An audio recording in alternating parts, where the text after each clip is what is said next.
Super awkward Funcast. You're listening to the Super Awkward Funcast. Yeah. Welcome to the show. Hello, this is the... Not me looking down to find out. Whoa. Hold on. I really should know, but I've done a lot of them. I think this is the fourth part. Yeah, the fourth part of the Blake Lively v. Wayfarer Unsealed Text and Email Timeline Deep Dive with your hostess, Elle, Latham, of the Super Awkward Funcast. This is a presents that I did not put at the beginning because that takes too much space. So you are watching the fourth episode in an ongoing series. We're going to go all through the timeline we've gone from, well, we started with the Van Zandt text. So start with that on number one. This is this is the segment from Iced Out. Iced Out is this one called Super Funcast Iced Out. I do a lot of political stuff and Epstein files and all that shit. And then this is where it all began. I put this out. It did really well. I did another one. It did amazing. Thank you so much for the views. So much for the support. Also, like and subscribe, please, and comment. I love you guys' comments. I respond in kind. I mean, I wouldn't if there were like thousands of them. I'm not going to lie. But like, there are so few that it doesn't matter. But I'm still just happy to be noticed at all by you guys and have you watch my videos. It really is an honor to serve you guys. And for the people who have been covering this for so long, welcome. And thank you so much for what you've done as well for this case. So if you're new here, you should really go to the first episode. There's a playlist. Go check it out.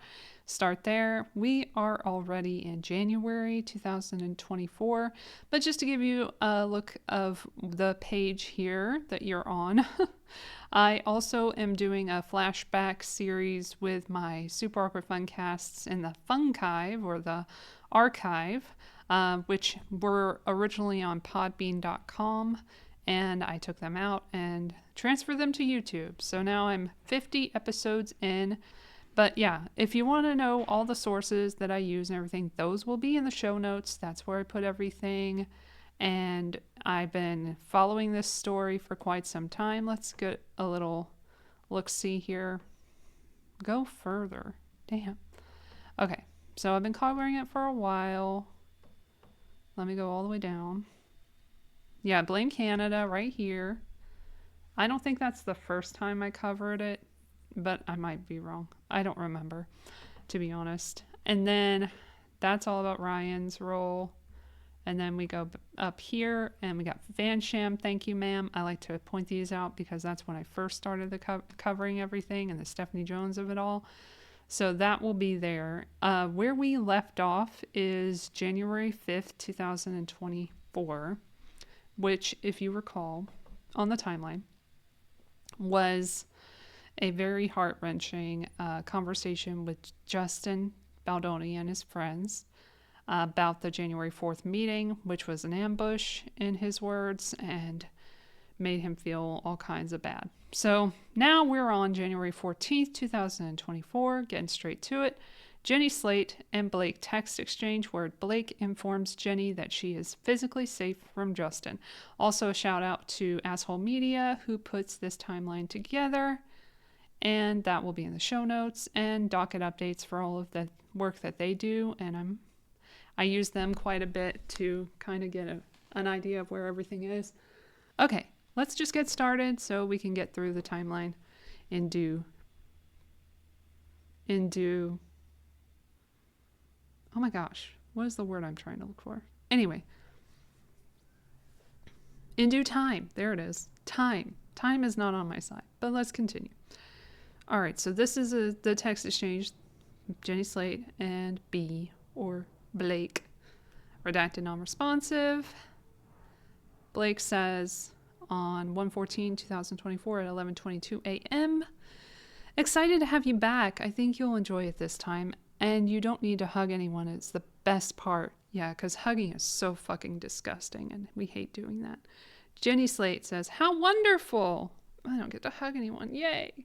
And then Blake says, and he won't touch you. Or shouldn't. And then she says, I don't think he or Jamie will. When did Jamie ever touch her? When did Justin ever touch her? That wasn't even an allegation. That seems to me like seed planting. But hey, I don't know anything. I'm stupid. Blake is the smartest. Then Jenny responds, did more discussion happen in these months off? My God. And how have you felt? Because it's all about her. So much to fill you in on. Solid. It's a professional set, and we're getting good work. I'm so glad. I'm so sorry. You should be, but you said curious. I am so curious to hear anything you've got to share. And then attaches that and redacted. I'm not responsive. Okay, let's move on. Then we've got February 24th. We're zooming right through the month. 2024, Justin and Friends text exchange where he discusses Blake's edit a takeover. That didn't happen according to her at all. Okay, that's not what I wanted to do. Okay. So we start here with Justin, who is Henny Grace. If you guys didn't remember, that's his alias that he no longer uses. Justin says at 2:38 a.m., well, in fun events, she called producers and Sony today and told them that she will not promote the movie unless she gets come into the edit, which is private for the next 7 weeks, and edit with me during my director's cut. And Travis responds, are you fucking kidding me? At 8:59. She can't do that. Don't have her promote the movie then. And if people ask her why, then she has to say, because he wouldn't let me edit with him during his director's edit. And that really shows she is out of line, man. I'm so sorry, Jay. How is she allowed to blackmail the studio and hijack your edit?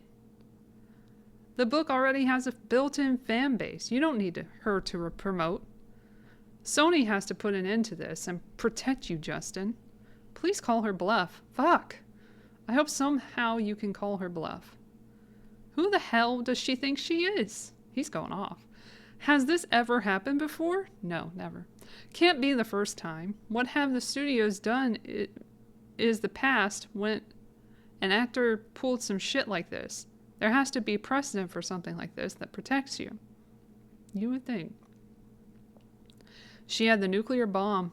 If she doesn't promote the movie, she can leak that I'm a bad person or that she felt unsafe with me and all these stuff, in quotations, she has on me. Then she's the victim. It's the Taylor Swift playbook, so she can ask for whatever she wants because she knows I know. Who did Taylor Swift do this to?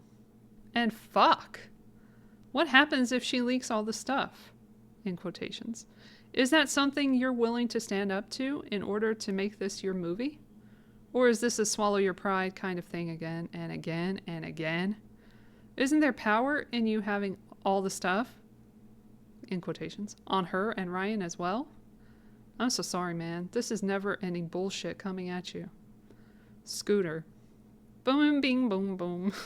Scooter Braun. That's who that is. When he bought her catalog. Oh, that really pissed a lot of people off. Started when Kanye took the mic from her and she became the innocent victim. Lots of her music is about ex-boyfriends. They know I don't have any real power. And yet, he was in charge. Make it make sense. Okay, so a lot of people probably got mad about the Kanye comment, but like, where's the lie? And also she does talk about her, or sing about her ex-boyfriends. And yes, a lot of musicians do that. I will agree. But I don't know about her. Like, it doesn't seem to be fair that she can say whatever she wants about somebody, especially one who's depressed, like Joe Alwyn. in a song, but he can't respond. Like, it doesn't feel fair, you know? Anyway, Travis says, so what's the move? Have her co-edit with you for the next 7 weeks? Which is hilarious, because why does she want to be in the same room as this dude for so long if she felt harassed? Explain it to a jury like I'm 5.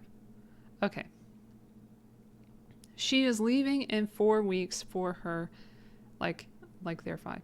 She is leaving in 4 weeks for her next movie, so she said unless she edits, she won't promote, and we have to move release date. It's her strategy. But I can't let her in until I know what the movie is. It's like letting someone in while you're figuring out what to paint. So it's a Chinese finger trap like everything else. And then, how does the studio allow this? They should have your back. It's your idea. You acquired it.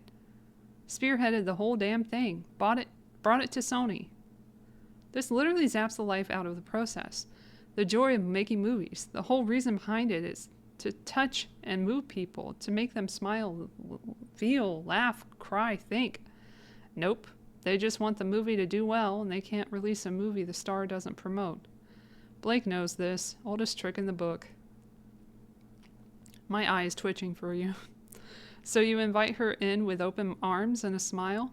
Don't know. Trying to figure it out. I call Ed Zwick back. Get his advice. Or whatever heavy hitter director friends you have. I'm sure this isn't the first time this has happened. It's tricky. You don't know who is allegiance to them. It's all fucking quicksand. Ugh. What's Baha'u'llah and Abdu'l-Baha telling you to do? Don't know. Gotta sit with it longer. The risk to my family isn't worth the creative integrity. That's what I know. Aw. He says, he loves that's what I know. He says, would it be wild to just give it over to her? All of it? Have her name be under as director and you just the actor? And let her edit the whole damn thing? I can't do. Working out. I think he meant that I can't do. Working out. And then he says, love you, Jay. Somehow, maybe this is beautiful chaos. And yeah, maybe. It is now, I guess. Then we have March 6, 2024. Wayfarer email regarding Blake's extraordinary travel fees and her adding on things for her assistant. Let's check that out. Andrea Jamian to Jamie Heath. R.E. Blake Lively invoice. Revised assistant and meal allowance. Blakel, it ends with us. Hi Jamie, JL, Emin, and Joseph. We've paid Blake and teams per diem from the LA trip. We still do not have confirmation that her assistant has authorized payment for the LA hotel rooms, nor has our card been credited for the $17,000 plus. Helga is checking on that and will keep you posted. We received the attached invoice for Blake's assistant and for Blake's meal allowances throughout production. This is contractual. There is a $200 charge on here for her assistant's kit. We didn't pay a kit during phase 1, and I don't believe it's in the contract. However, Jamie, do you want us to push back and ask them to take this off, or do you want us to just pay it and be done with it? Thanks, Andrea. Or Andrea. Let's look at the invoice. $9,700. There's the assistant kit rental, $200.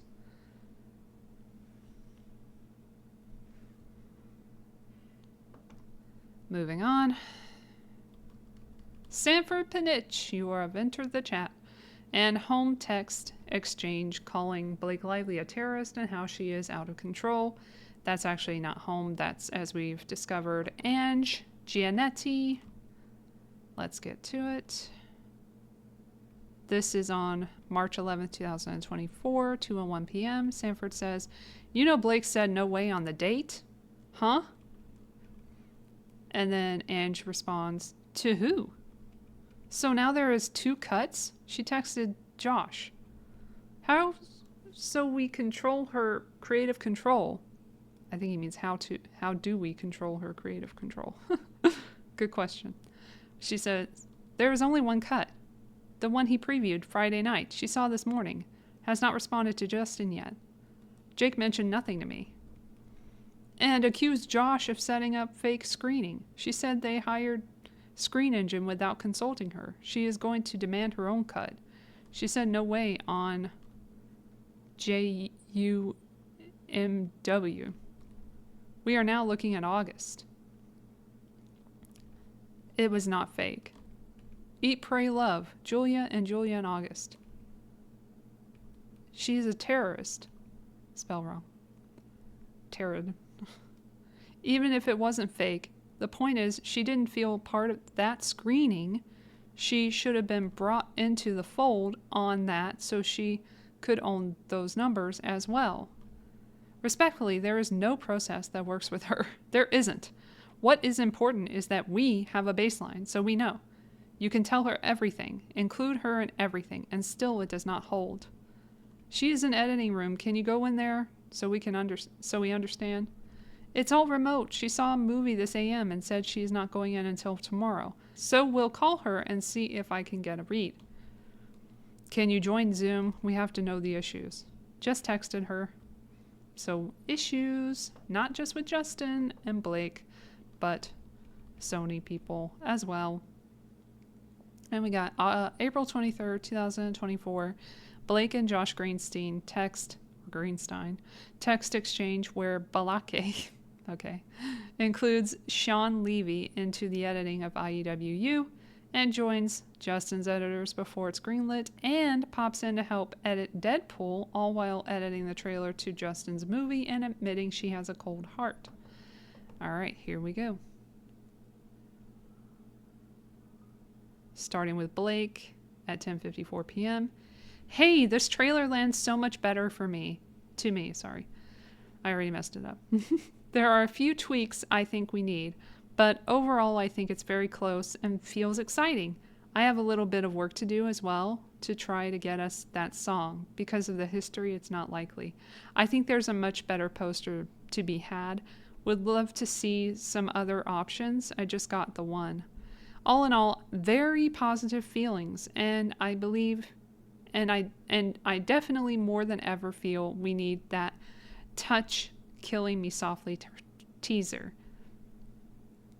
Set the stage for the cool, the sex, the romance, the drama, the fun, the love triangle, the domestic abuse, and also the quality. And a teaser really helps to eventize the film. Is that a word?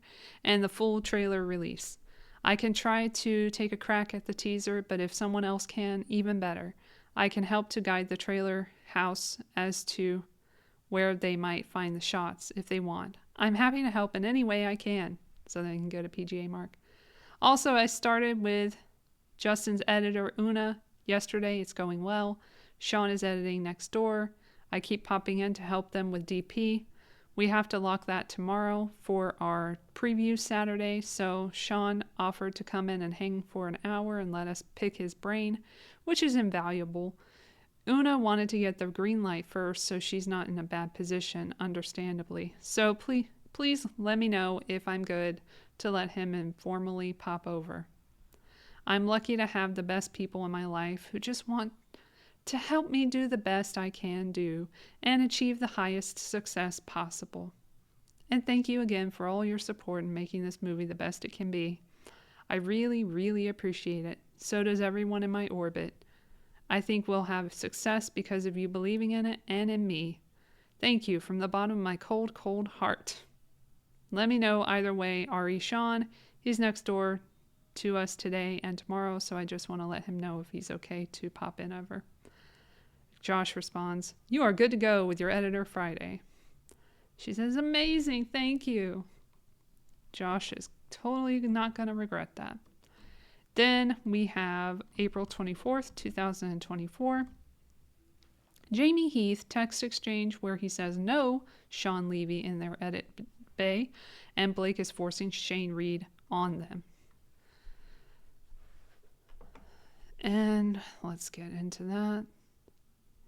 At 10:38 p.m., Blake says, I finally gotten to get in the edit, alone, no Justin. I'm going to make this movie great, successful, if it's the last thing I do. They sent me a trailer. I'd love to know what you think. I can change it. I'm just curious to your reaction as someone who knows pop culture better than anyone. And also as someone who's read this book, unlike you. Don't be thrown by your song. They went out on a limb and kept it. Is this the right... Hold on. Oh, we went too fast. My bad. Let me go to this one first. We'll do it live. Okay. I'm not cutting that out. We love the live mistakes. Okay, so here's the Jamie Heath text that I was supposed to do first. On April 24, 2024, spoke to Josh. He will tell Blake tomorrow he cannot authorize her request. RE Exitorial. It's a Wayfarer movie. They have final cut and run process. We are only investors and releasing. Must get approval from you all. He understands. Jamie replies to Fruck. Who was that supposed to be? I don't know. Someone from Sony, I think. Is it Sony? We are only investors. I think that's Sony, right? Anyway, he says, thank you for having the conversation. I appreciate you. And with that said, I'm always open and willing to hear your thoughts if we should make another decision with any of this. They respond, okay, let's talk tomorrow. Josh texted with BL, shut down SL or anyone in cutting room. She said, okay. She understood. She did say her editor avail now tomorrow, and can Josh ask if Wayfarer okay to have editor come in with her and Una look at some stuff? She likes Una. I think this is the editor we said okay to before and was not avail. Can I tell Josh you guys are okay with this as you were before? So I understand, are you saying Shane coming into editorial as of now is conditional on this Josh phone call, and that's what I have to talk to him about? Cannot say okay to Shane now? And Jamie responds, Justin needs to hear the feedback from you. As you know, this whole thing is incredibly overwhelming and troublesome. The fact that Blake has access to Josh during this process and we don't is not landing for him. So if this ask has come from Blake through Josh, it's not unreasonable that we have first-hand conversations as well. That said, I heard your point and understand. I'm trying to manage both sides.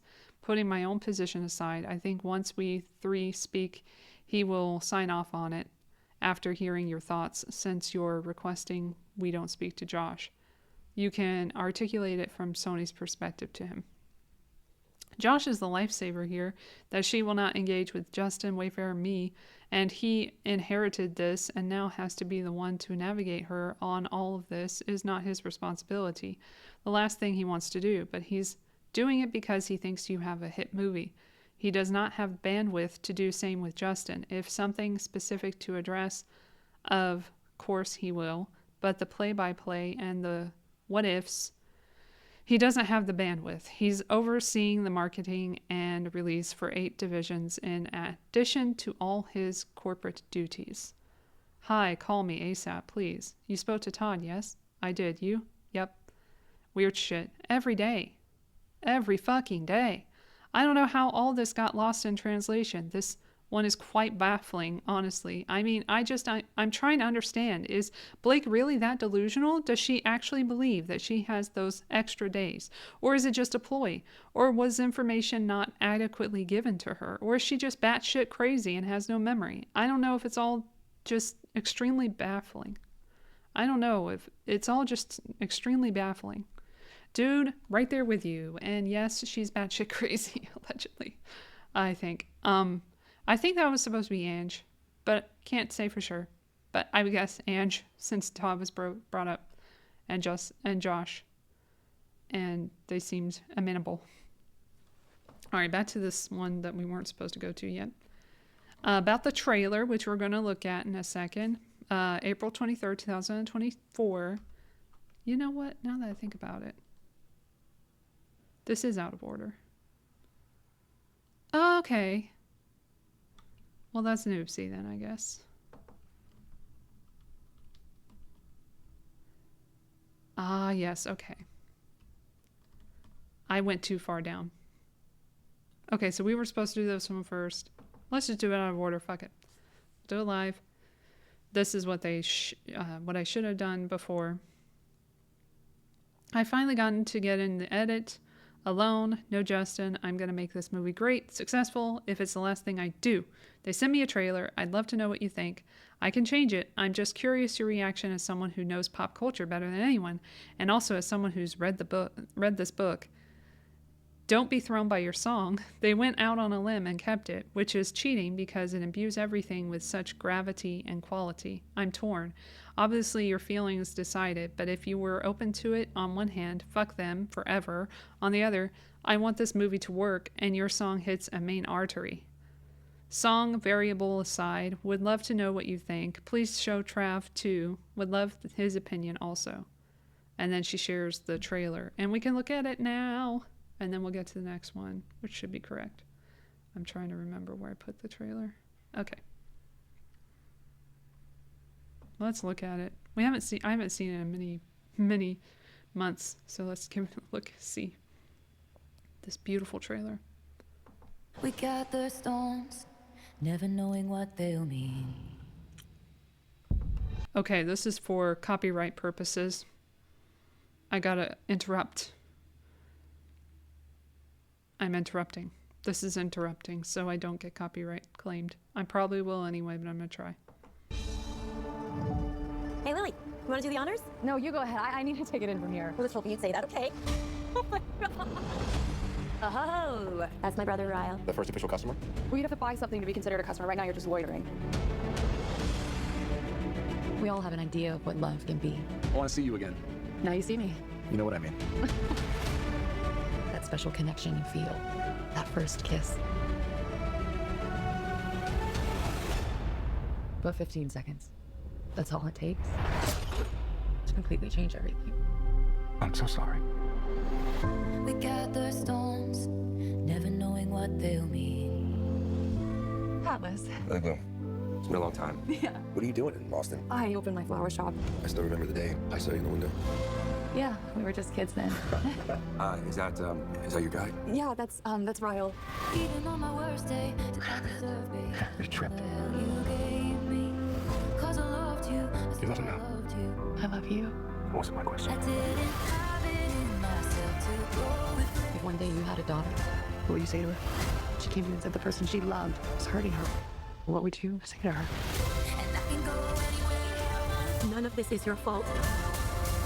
As hard as this choice is, we break the pattern. Or the pattern breaks us.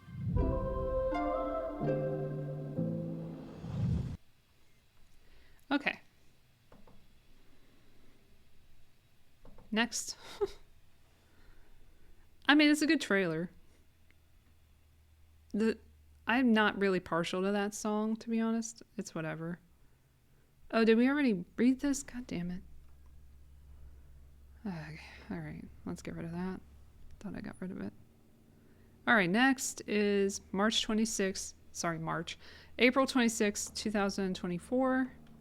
This is the next one with Taylor and Blake. Taylor Swift and Blake Lively text exchange discussing music in the IEWU movie trailer.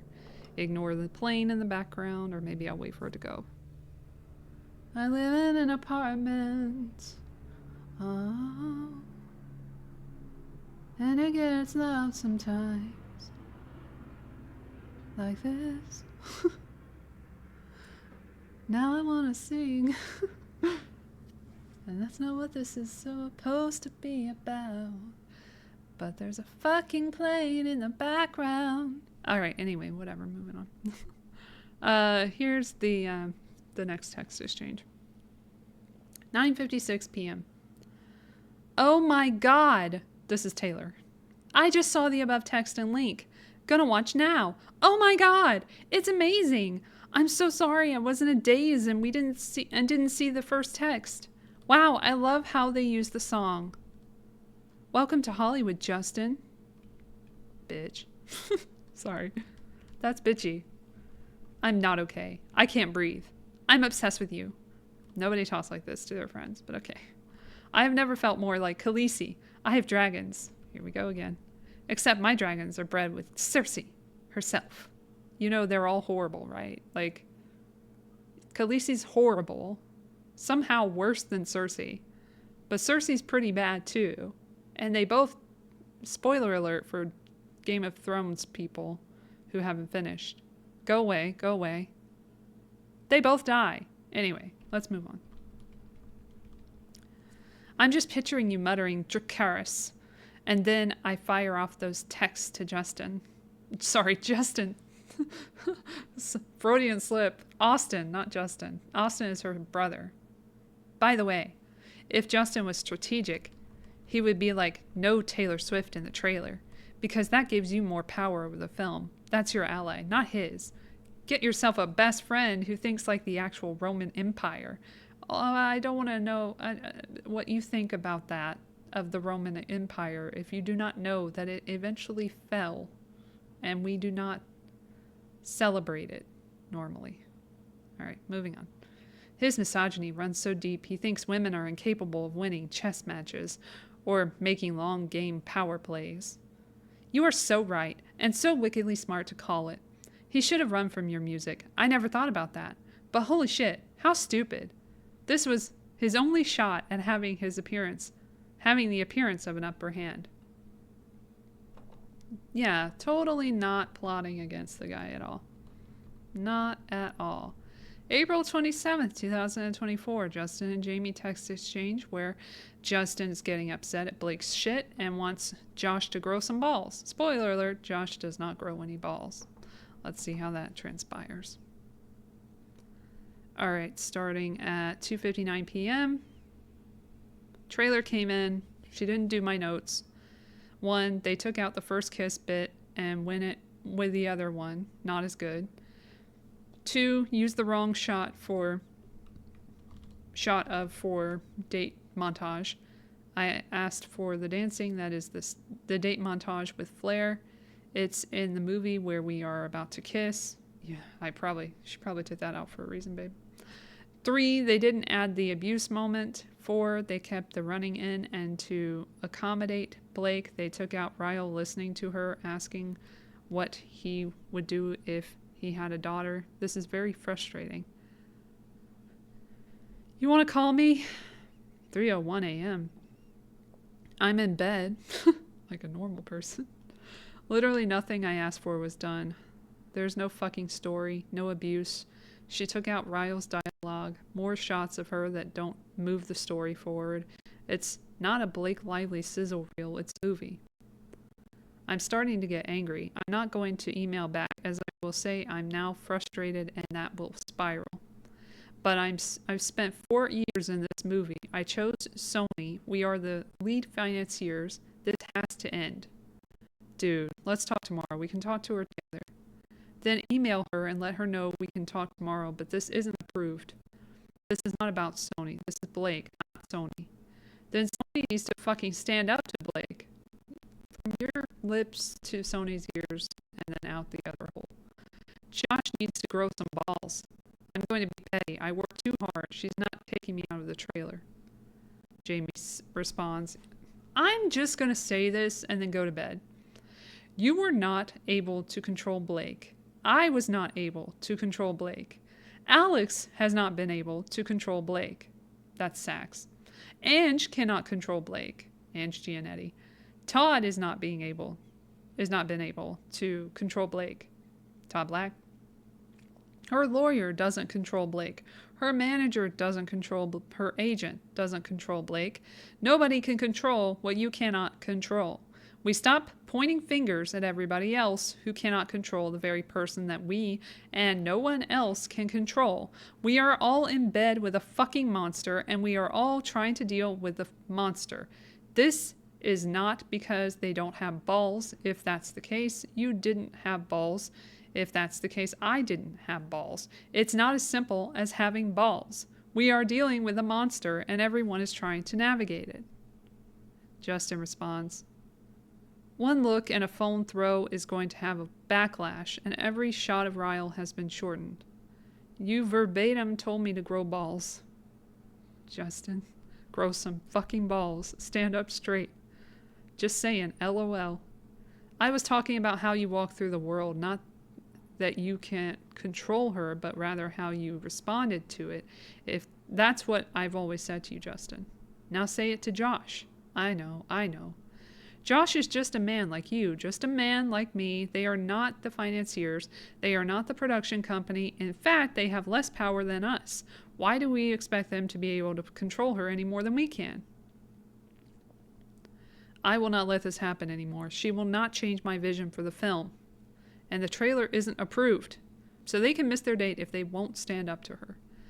Okay, well, we will have to figure it out tomorrow, because if we don't figure it out tomorrow, there will be no trailer to go out, and there will be no movie to be approved of. And as Bridget said, if no one's going to approve this, then we should all just put our hands down. So unfortunately, we either have to find a way or we walk away, and the second option isn't an option. Then we threaten to walk away and tell Sony to say no. This is the trailer. We must start setting a precedent. We've bent over backwards so long our heads are up our asses. That's my favorite quote from Justin throughout this whole case. That is such a banger line. Maybe he is a writer. Blake.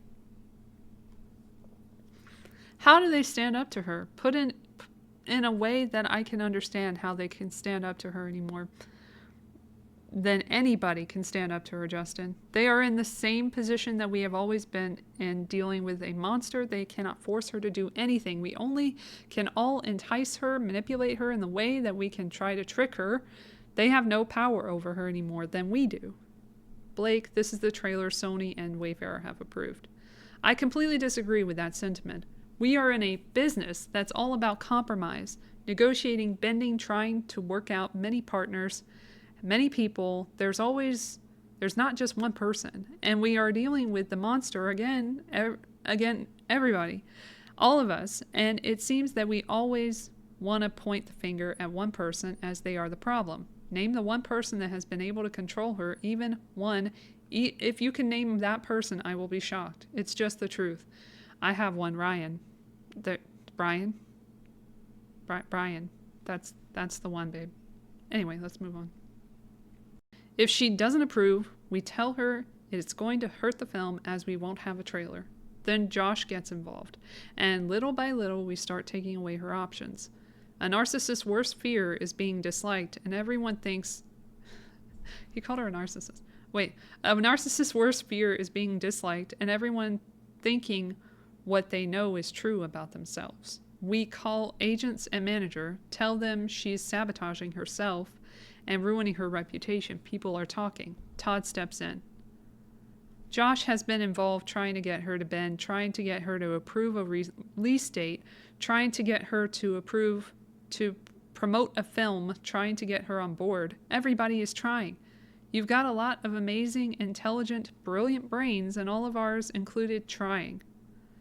You haven't talked to Josh. Ange doesn't let you. He's ducks up twice in a week. Fucked up. With the trailer and with the edit room. You should have a direct line to him as the CEO and partners. Okay, I'm done. I'm going to go to bed now. You should go to bed because I'm starting to get angry now. And I haven't lost my cool one fucking time or lost my way. And I feel like I'm about to. And I feel like I'm going to throw my hands up in the air. And I don't want to start saying shit that I have to take back. Let's talk later. 3:16 a.m. Okay. Small okay. Call me, please. Just got out of therapy. Fuck, man. Purging shit out and so exhausted. So much fear of Blake coming out and going public about how I'm a bad person and unsafe and not who I say I am. So much self-hatred for the little boy who kept messing up friendships by saying the wrong thing. And my best friend's mom who said I was a bad influence and took him away from me. Like, if I'm not liked and a good influence, I have nothing to offer this world. I'm so intertwined with this little boy no one liked, and I gotta figure out how to separate from him. This is at 2:23 p.m. on the 27th. He's been running the show when he feels scared and threatened, and that's who you get so frustrated with. I'm sorry it makes your life harder. I'm doing my best to give him what he needs, but this has been overwhelmingly triggering all my biggest fears. Amazing poster. Approve the trailer. Go back to the other line, please. The version before that I didn't like. This feels too intense. When they mix it, they may be able to use the audio from this one and the visual from the other one, but only if it matches this one. It is too intense to go back to the original. So go back to the original. Yep, she's on it. She's also just behind the 8 ball because aside from getting this approved, and now that it is all of the different scenarios that are needed for international, not a different cut, but the delivery mixing for international and all that stuff. I'm trying to get her to go to bed, but she's trying to get this done so she can enjoy her family that she's ignored for 2 days. But she has repeatedly said, I hope Justin is happy. I hope he knows that I'm doing my best to hold his line. And I'm so sorry for what he's going through, and hopefully understands that I also have to do my job and balance it all. I assured her. All right, that was an intense convo. But it was important to have. They had to get on the same page. Then we have April 30th, 2024. Blake still refuses to sign her contract. Remember that? I don't know how she's an employee then. Well, somehow she is. Well, she got paid, I guess. Ange at 9:39 a.m. Good morning, and no word from Wayfarer yet. Should hear shortly. Just learned Wayfarer told her reps yes to cutting room extension, but asking she sign her deal, which they have been trying to get her to do for over a year. If she signs, great. If not, no extension. So yeah. Then we got Josh again. Wow, girl. May 3rd, 2024. Josh Greenstein, Harvey Weinstein's protege, texts Jamie that they're not playing ball and good luck.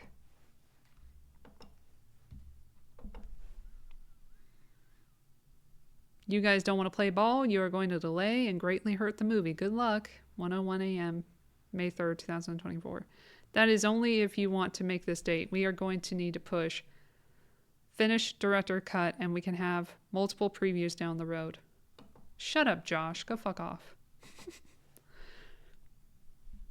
May 6th, 2024. Justin, Jamie, and Colleen all meet at a restaurant. And then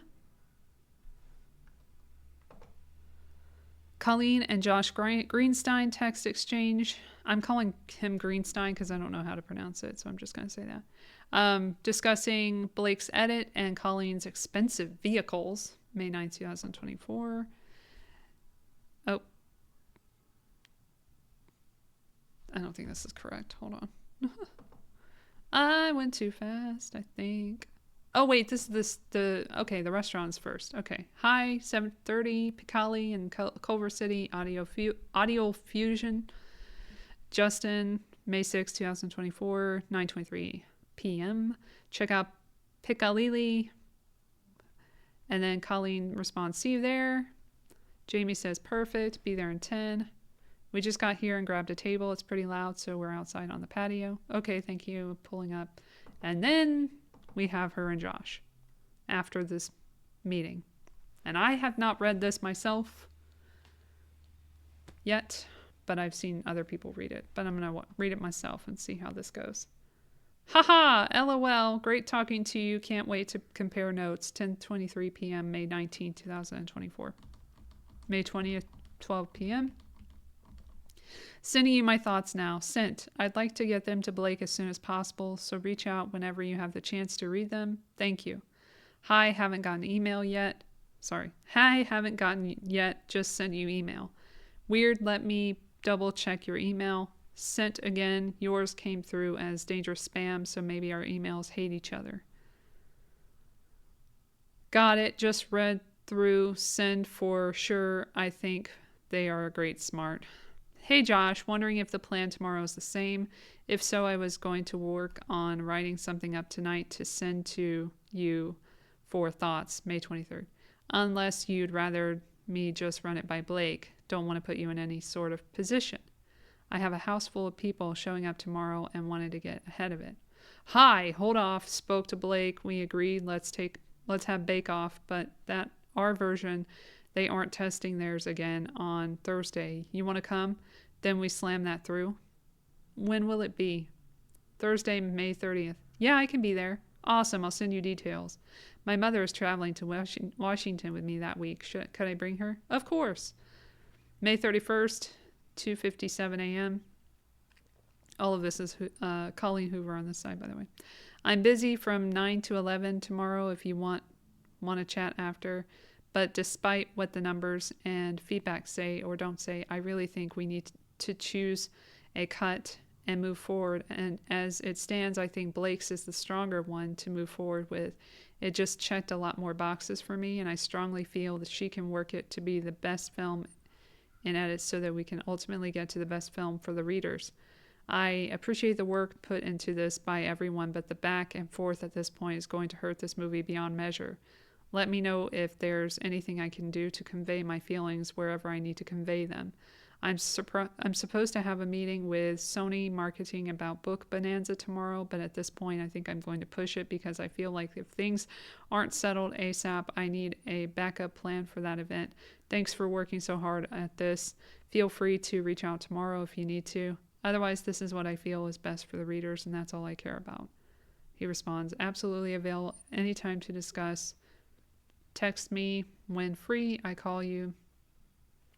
We can discuss all. I'm free now. I can't begin to imagine your mental... Oh, this is June 8th, 9:57. We're zooming through.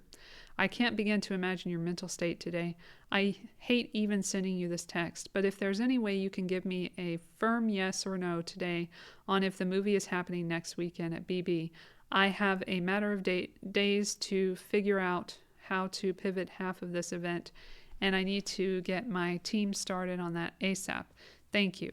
I just received a really nice text from Blake. She wants Book Bonanza to happen and wants this movie to happen. She said she was just frustrated last night, so hopefully she speaks to Tom today. And there's some light at the end of the tunnel. June 10th, 1:17 p.m. Hi, not to nudge, but I'm in a meeting with 30 people at this hotel who are all preparing for this movie Saturday night. Is it confirmed? Not yes. Blake and Tom speaking today. We are reserving theaters to move forward as if, okay, we will move forward as if it's happening as well. There are so many moving parts to this. However, we can make this happen with whatever version of the movie is shown would be ideal. Hopefully they have a productive convo. Do you know what time they're chatting? Congratulations, heard it could not. This is June 16th at 7:07 p.m. Have gone better. It was so great. Everyone loved Blake and the movie, and even the transferring of all the people went well. Great weekend all around. Thank you for making it happen. June 19th at 8:02 p.m. Hi, I know you are talking to Ange tomorrow about reminders of him. We want Sony to be your home. You are the best. Josh. Josh is trying to get paid again. First, he's like this with her and then Ryan at some point. We'll see. I think we haven't gotten to the Ryan and Josh stuff. Tuesday, August 6th at 9:29 p.m. Here's hoping. Josh, my mother wants to meet you. Where are you? He responds, I just got back to my hotel. Darn, would love to meet your mom. Totally fine. I hope you had a great night. It was wonderful. I'm so happy you are happy. This is all you. You created this world. Pretty effing cool. Congrats. Thank you for everything, Josh. I know this one was extra stressful for many reasons, but it's here. Keep me updated if there are any exciting numbers or news. Okay, 46 with some upside.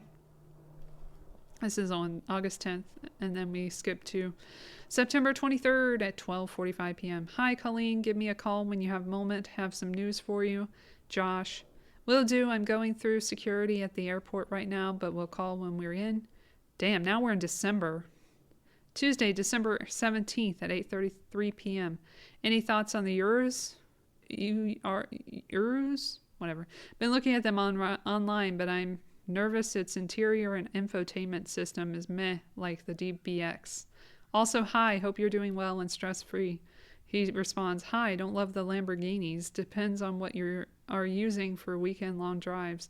Everyday car. Track. Not track, just to drive around for fun. I have a Lincoln Nautilus for my everyday car. It's actually amazing. But I have a CT5 Blackwing I'm thinking of trading, and the Urus, whatever the fuck it's called, is just so pretty. Pretty car, Ferrari and Porsche. Better cars and hold value more. And drive the best. Yes, waiting on that Puro Sangue to not be $1 million. I'm waiting on you to not be a loser. Anyway, moving on. Let's go back to May. May 17th, 2024.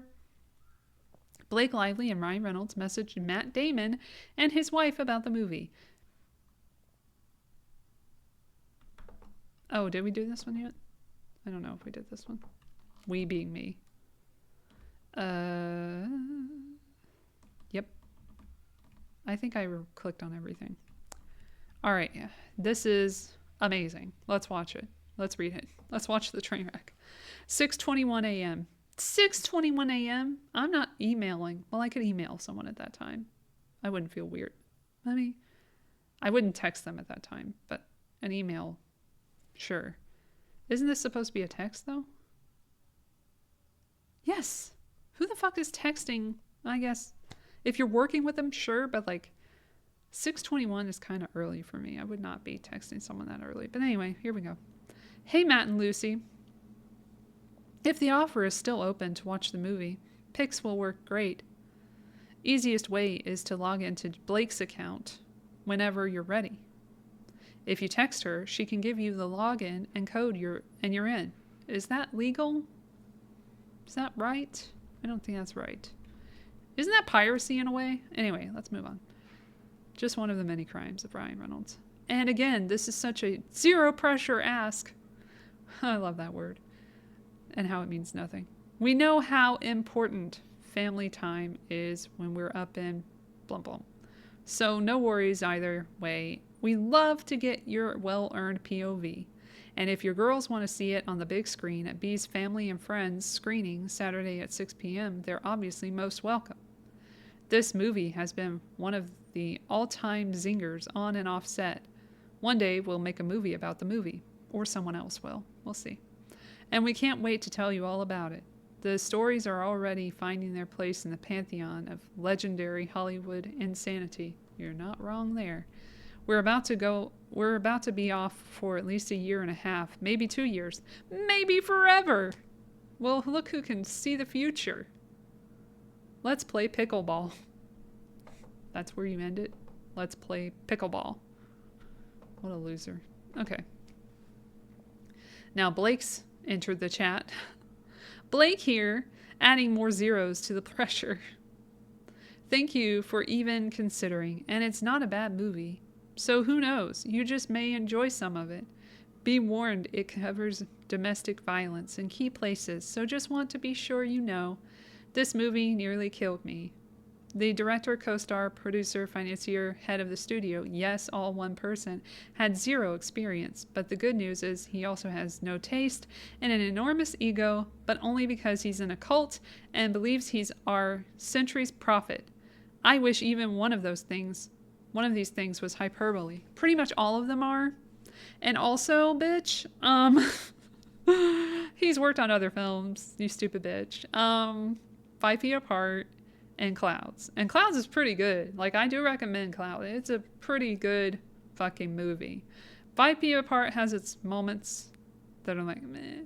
But I really do appreciate Clouds. And also Sabrina Carpenter is amazing in it as well. It's just really heartwarming. Which is what he does. Not... Okay, sorry. She gets me very hyped up. I get upset reading her defamation. Okay.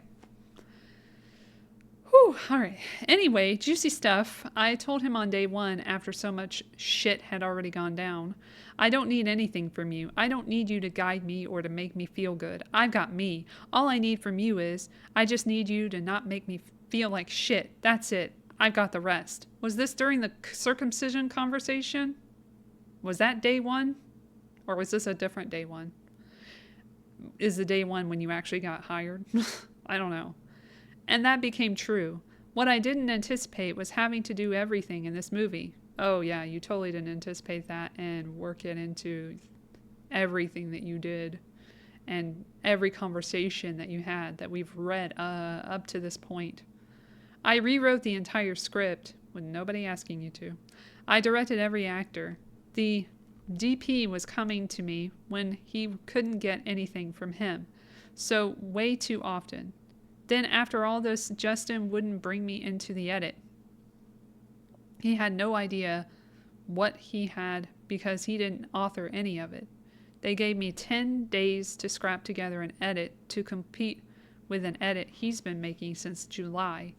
I've been asleep about an hour and a half each night because that's obviously not enough time, so I've just been gunning it. We're in a bake-off now, which will happen in 12 days. This weekend screening is my chance to get the first and only feedback on my cut before the bake-off. Anyway, it's all the drama. That was the headline of the gossip. Not even the good stuff. Way too much info. And like Ryan said, zero pressure. How many times are you going to say that? Except the pickleball part. There's significant pressure there. Then 7 a.m., Lucy comes in, says, blah, blah, blah. We'd love to watch your movie tomorrow, blah, blah, blah, blah, blah. I'm so sorry you had such an awful experience doing a job you love. We're around all weekend for pickleball. Are you guys, blah, blah, blah. Matt Damon comes in at 7:02 a.m. Blah, blah, blah, blah, blah. We'll give you any help we can. And if this experience hasn't totally destroyed your soul, Blake, you should come direct your next movie at Artist Equity. We're kind of like a cult, but a really nice one. Where do I sign? I'm looking forward to seeing his work. I can get it on your picks, but politically is cleanest if you just log into mine. If you have any sense of when you'll watch it whenever you know, I'll just have to call you with login and 2-factor code. Of course, we're happy to watch and hopeful be helpful. Let's talk tomorrow. Politically, because this man is also the head of the studio. Fuck my life. Sony is distributing and looking for every reason not to use his cut. Thank you so much. Thank you so much. It's insane the power this guy has had with no experience to back him. Well, if you looked him up, you'd see that that's not fucking true. Love, thank you so much. It's all his cult money and backing. Wild stuff. Like Matt said, Artist Equity from now on. No need for weird cult money. Ryan comes in. You just can't stay out of it. Several weeks before shooting and right after Blake had given birth to our son, this guy called our trainer, Dawn, and asked, how much do you think Blake will weigh in 2 weeks? And you were more upset about that than any of the sexual harassment that was alleged. Just say it, Ryan. That was upsetting to you. Why was that the most upsetting fucking thing that you heard? Because you know there wasn't sexual harassment. And that's why you made fun of it and sexual assault in your little movie, Deadpool and Wolverine, which we already went over. Blame Canada, guys, for that. Don got very Long Island all of a sudden, and Justin backtracked. He said, I'm only asking because I have to carry her in a scene, and I have low bone density, which he remembered. Ryan remembered that, and he made a little joke about it. And I guess we could look at that in hindsight. That might be fun to look at in hindsight. Here it is. Number 10 on your AM dial. I take it they're not friendly. Goodness, no. Sorry about this, boys. Mission over. I don't know why Nicepool's so Canadian, but somehow we just decided early on that he would pronounce sorry like sorry, and Nicepool would talk like both our mothers and honor our homeland. And that he would have low bone density. Poor guy. They tried to play it off as it's Canadian, but it is weird that he used low bone density in that email, or sorry, text exchange. And then in the movie. It's a little weird. Anyway, May 17th, Justin, Jen Abel, and Matthew Mitchell text about Ryan Reynolds blocking Justin on Instagram. Ryan's movie IF, or If, is released this day as well. Oh, frick, we forgot Ben. Sorry, Ben. I've skipped right over Ben. Blake Lively messages Ben Affleck about her movie on May 17, 2024. A lot happened on this day. This is a really great email, and I don't mean that literally. I mean that it's fucking embarrassing. But let's read it. From B to Ben A, or Ben Affleck. 12:42 a.m. May 17, 2024. I'm gonna love reading this. All right, let me get ready.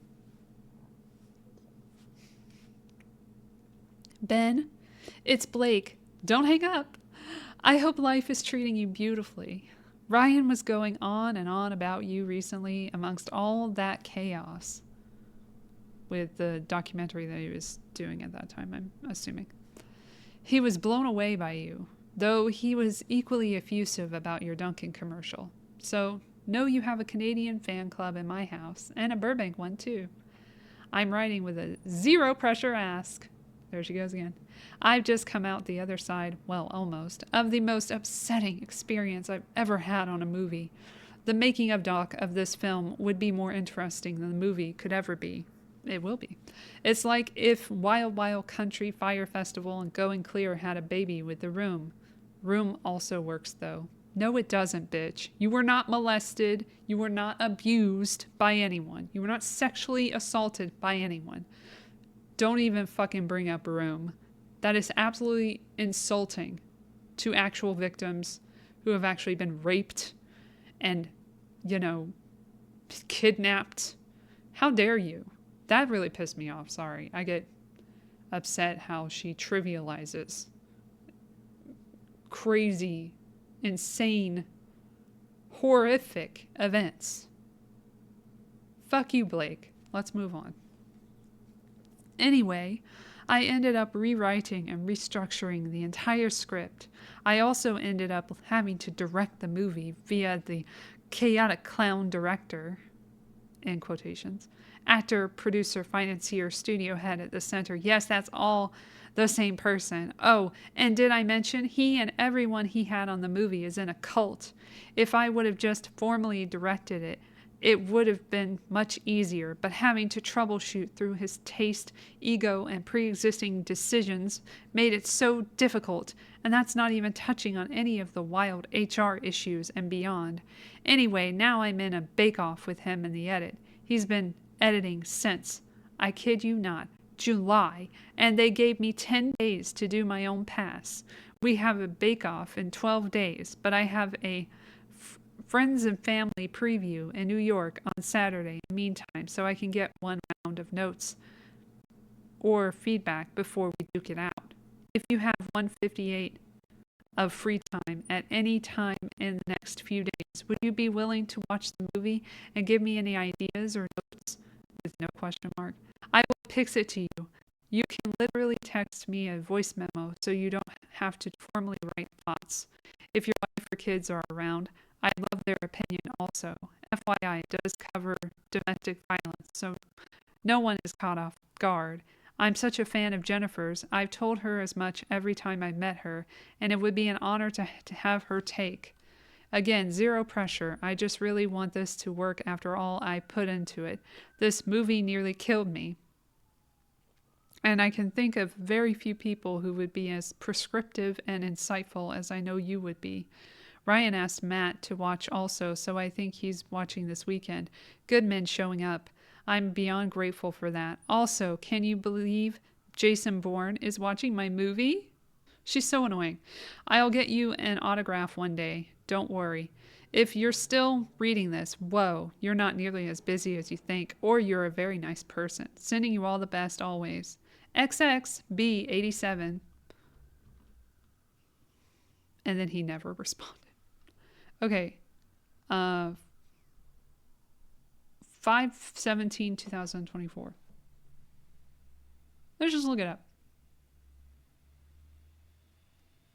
He had divorce rumors on this exact date. This is from page 6 on May 17, 2024.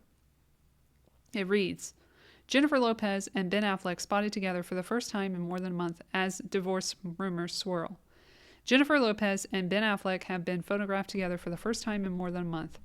The Air star was seen pulling up in his SUV Thursday night to pick up the Let's Get Loud singer and her child Emmy, I think it's Emmy, outside of a school where Affleck's 15-year-old has been performing in a play, In the images obtained by Page 6, Affleck can be seen leaning over the center console of his car to open the door for Lopez. After the shotgun wedding, actress settled into the front seat and Emmy in the rear. A stone-faced looking Affleck drove away from the school. If I'm saying Emmy, I should say the other name. Serafina. Okay, so the Hustlers actress, wasn't that a great movie?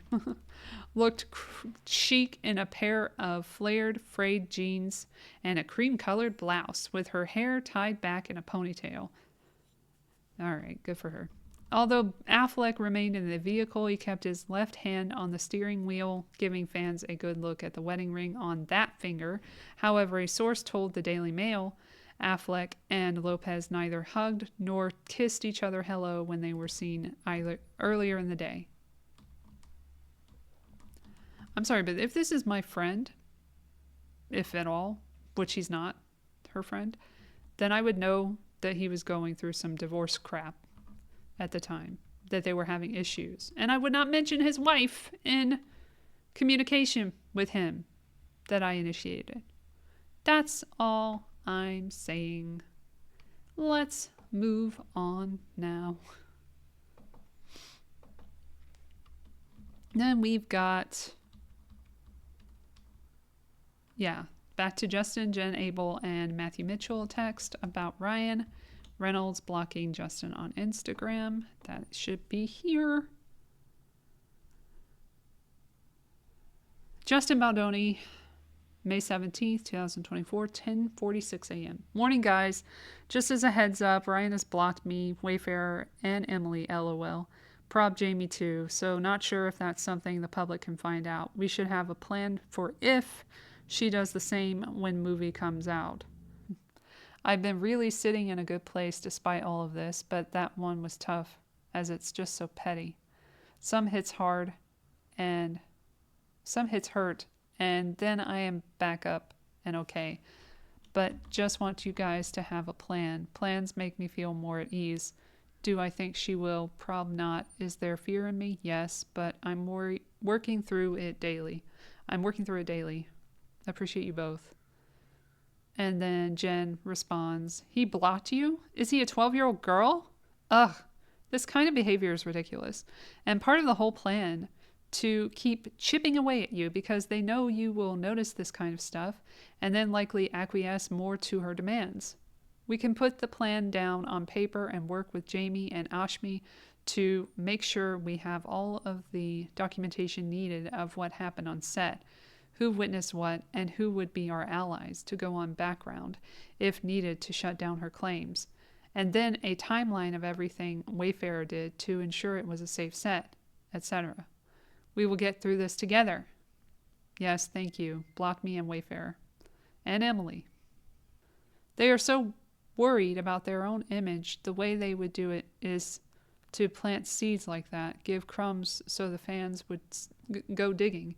It's the Taylor model. Taylor again. So they aren't accountable for a leak. That's why she told Sony other people have stories to get her way. Jen responds, yep, we know that model all too well. Good one, Jen. It's why I wanted to hire a person to help me document everything. But I can't live in that fear, not writing to, but I need you guys to very much have a real plan so I can feel at ease. And she liked that.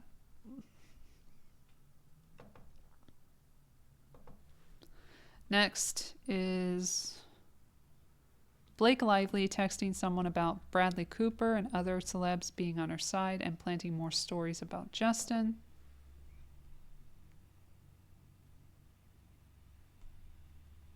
(11:13 a.m.) By the way, I have so much to tell you. The author Colleen reached out to me because Justin is on an internal smear campaign, trying to plant that seed, trying to get his edit through. She was horrified and reached out on her own to talk to me. Turns out he fucking lied. She's not Baha'i. Never has been. She's not friends with him at all. She actually hates him. She was his safety net all along. Meanwhile, he shut her out and wouldn't include her in anything and told her she had no voice or value, yet paraded her around in front of cameras for goodwill and told us all that all his decision he got pushback on her all his decision he got pushback on were her ideas. Wild. She flew to New York where I screened my cut for the first time yesterday. It killed in the room. Bradley came. He watched it twice. He has been an absolute fucking hero. He has made me feel so good about the cut. Matt and Lucy Damon saw it to give notes and instead just wrote Tom Rothman to try to push my edit through without a bake-off with Justin, which is also what Colleen is pushing for. It's wild and crazy times. No one should ever get into a war of wills with you. And I'm so excited to see it. Anytime, if you have free time, I'll send it to you. It's actually a fun watch now. Isn't this Taylor? I'm pretty sure this is Taylor. Isn't it? I think so. That's what her shit looks like. Anyway. I think it's Taylor, but I don't know. Anyway. May 20th, 2024, Colleen Hoover and Blake collude against Justin about the poster. Of course they do.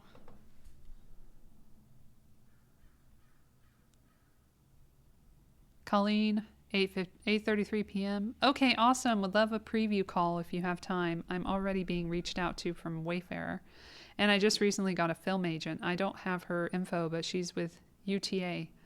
Hey, I'm about to take off for Rome. Just tried you. XX. My empty living room. Be safe. Have fun. Shut the fuck up. This is insane. You need to live there forever. Where is this? My husband is from Vancouver, so we're always looking in BC for places. He loves that part of the world so much.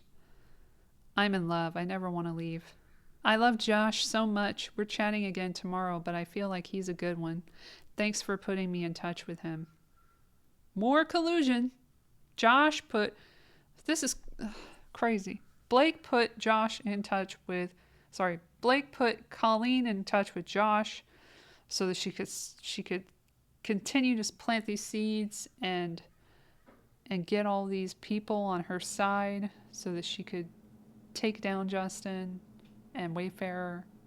Just crazy. Blake, oh my gosh. Josh gave me a password to watch again because he wants me to get you my thoughts ASAP. So I watched Justin's latest and yours side by side.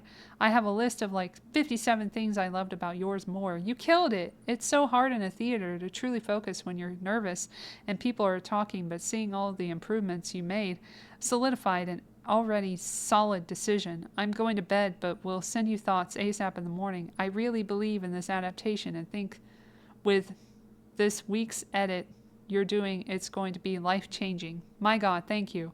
I'm sorry this is a day late. I know I told you it was great already, but I can't wait to type up all the whys and get them to you tomorrow. 7:28 a.m. I can't stop reading this. This makes me so happy, and I'm relieved you connected with Josh. He's been the only person I've been able to trust and rely on in this whole process. He came in late, but came in strong. We've got this. LFG. Let's fucking go. As if we didn't already know what the fuck that meant. You stupid bitch. Can't wait to get your notes. Just sent you my thoughts. Amazing. Opening now. Man, I highlighted them and the highlighting didn't work. I want you to see how much green there was. I am cackling, smelling the food in the tinfoil. All the things I've thought but never bothered to articulate. Because you can only do so much for bad taste. Such great notes so far. Sorry I'm live tweeting you. Going back to reading them. Laughing. Cutting up.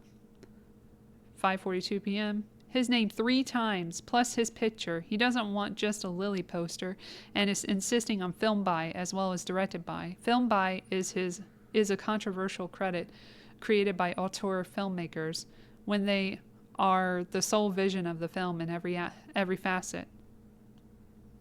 Honestly, it should just be you on the poster.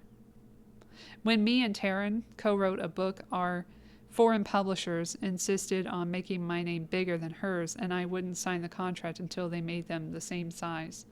Taryn Fisher is who that is, and she was at the dinner with the meeting of Justin and company, where he explained what happened on the set to Colleen, what was going on behind the scenes, and then Colleen used that against him later.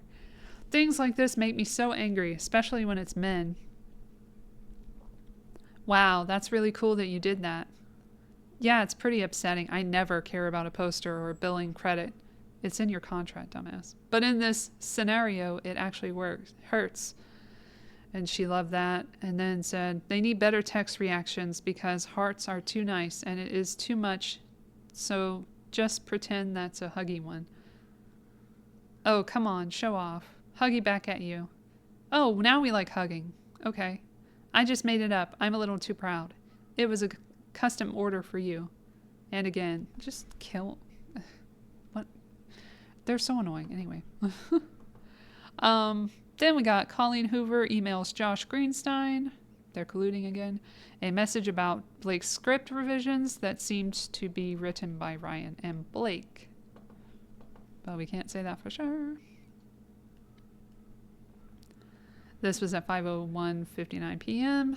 Hi, Josh. Thank you for getting me access to Blake's version last night. It was so helpful. I put them directly in this email, but also in a Word file because the email is wonky, but just didn't know if you had Word.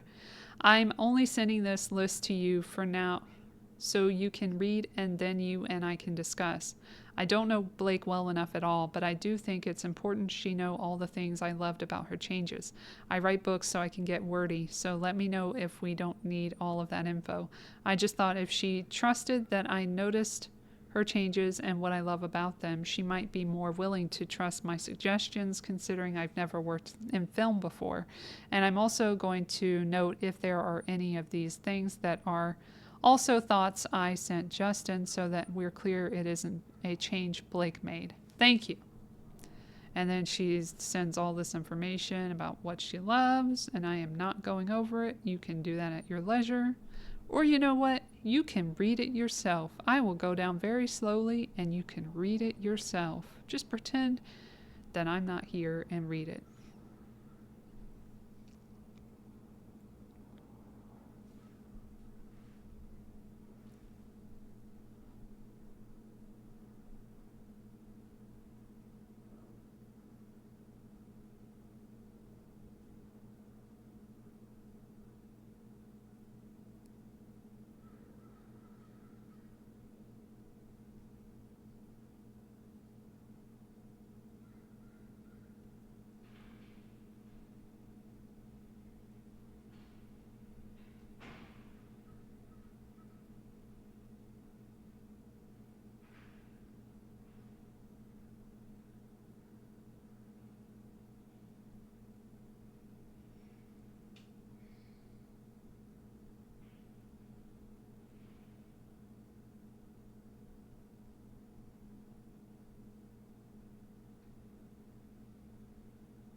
It's a lot.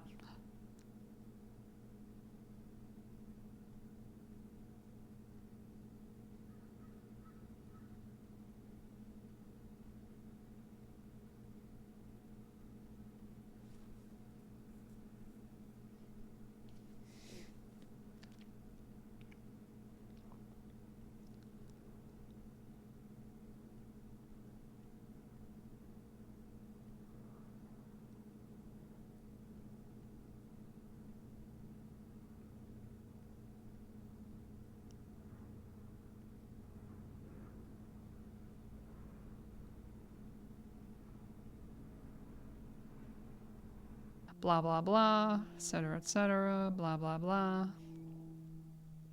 Blah, blah, blah, blah, blah, blah, blah. Trying to find the part that gives her away here. Because she says something weird here.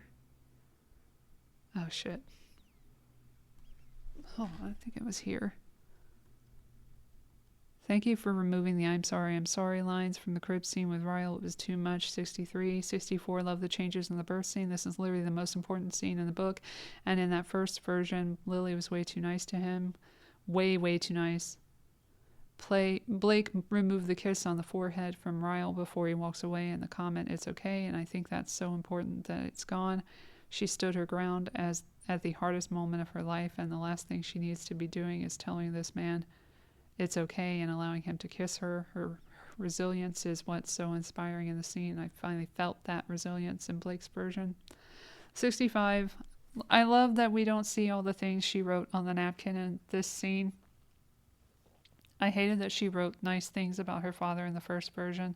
This scene works so much better. I did give a note to Wayfarer that they did change, but noticed it wasn't in this scene. The tombstone says 2023 on death year, and they changed it to 2021 on their version after my note because it's just jarring when it releases in 2024 and so much time has passed from his death. 66, I love the montage of the addition of her business thriving and the scene leading up to the Atlas and Lily ending. 67, love this. I absolutely melted when Brandon said, "Not yet," and the screen went black. The other version without them talking left me feeling hopeful, but this version actually made me scream for part 2 and feel those feels. His expression in that scene is so great. Sorry, most of this is love, but I just wanted you to get all my thoughts. So it's just, her saying how much she loved this version. So there's that. Not reading the whole thing. May 22nd, 2024, Justin and Jen Abel text exchange where they discuss Blake's recent actions while Justin is in Mexico getting stem cell treatment for his back.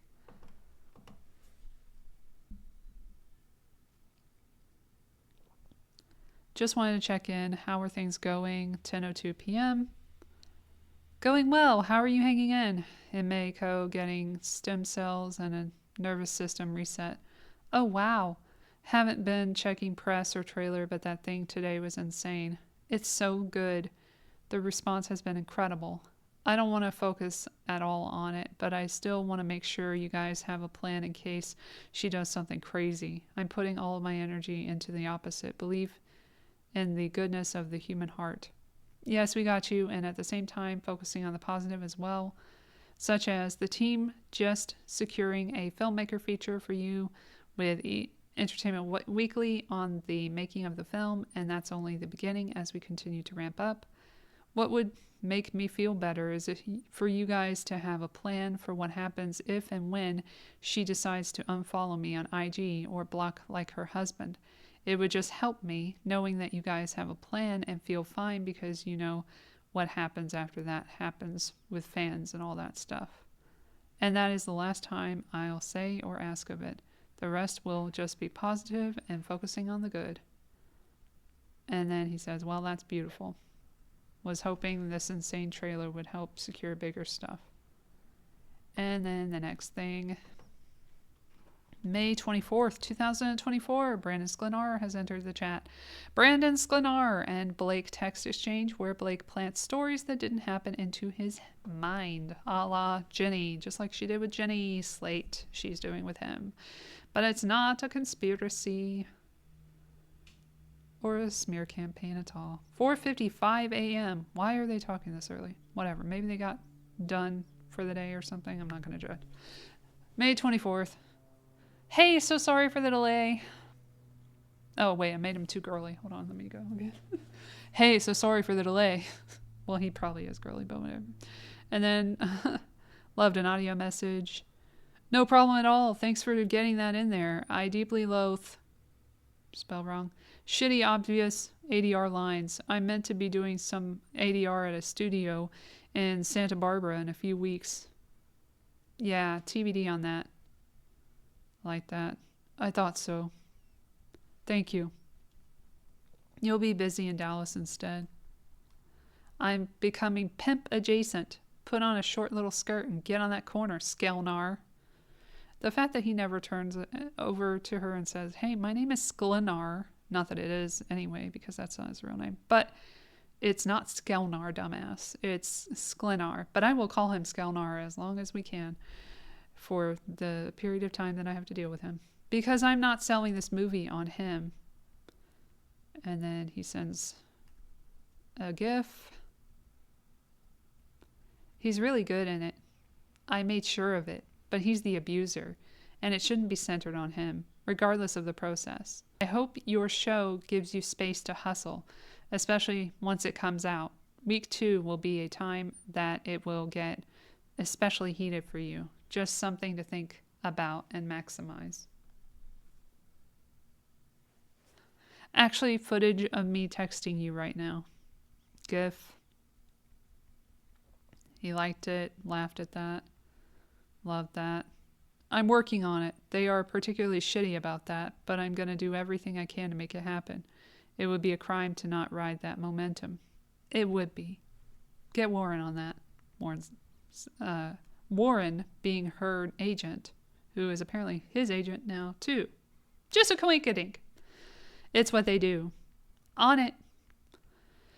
Bank some beforehand, and maybe there's something you can do in Austin, too. It doesn't really matter. The impact will be evergreen, but as someone whose spelled wrong, show kept me from every opportunity outside of it, I look back now and see how shitty that was and how I could have, along with my team, pushed harder to make space for the few moments I needed during production to honor the work I did outside of it. They feel like you owe them, so they tend to attempt to dim your light so you don't outgrow them. And it has the opposite effect than they intend. It makes you resent them and want to get out. If they just made space for you to do the work you needed in a way that worked for everyone, you would be indebted and grateful. At least that was my experience on my show. It was all of ours. Thankfully, we only have 7 eps left. It was only meant to be the 8, and they added 7 more as soon as we started the first 8. No more shows after this, that's for damn sure. I'm on for 14th to 16th in Texas. Let's do this. Yes, queen.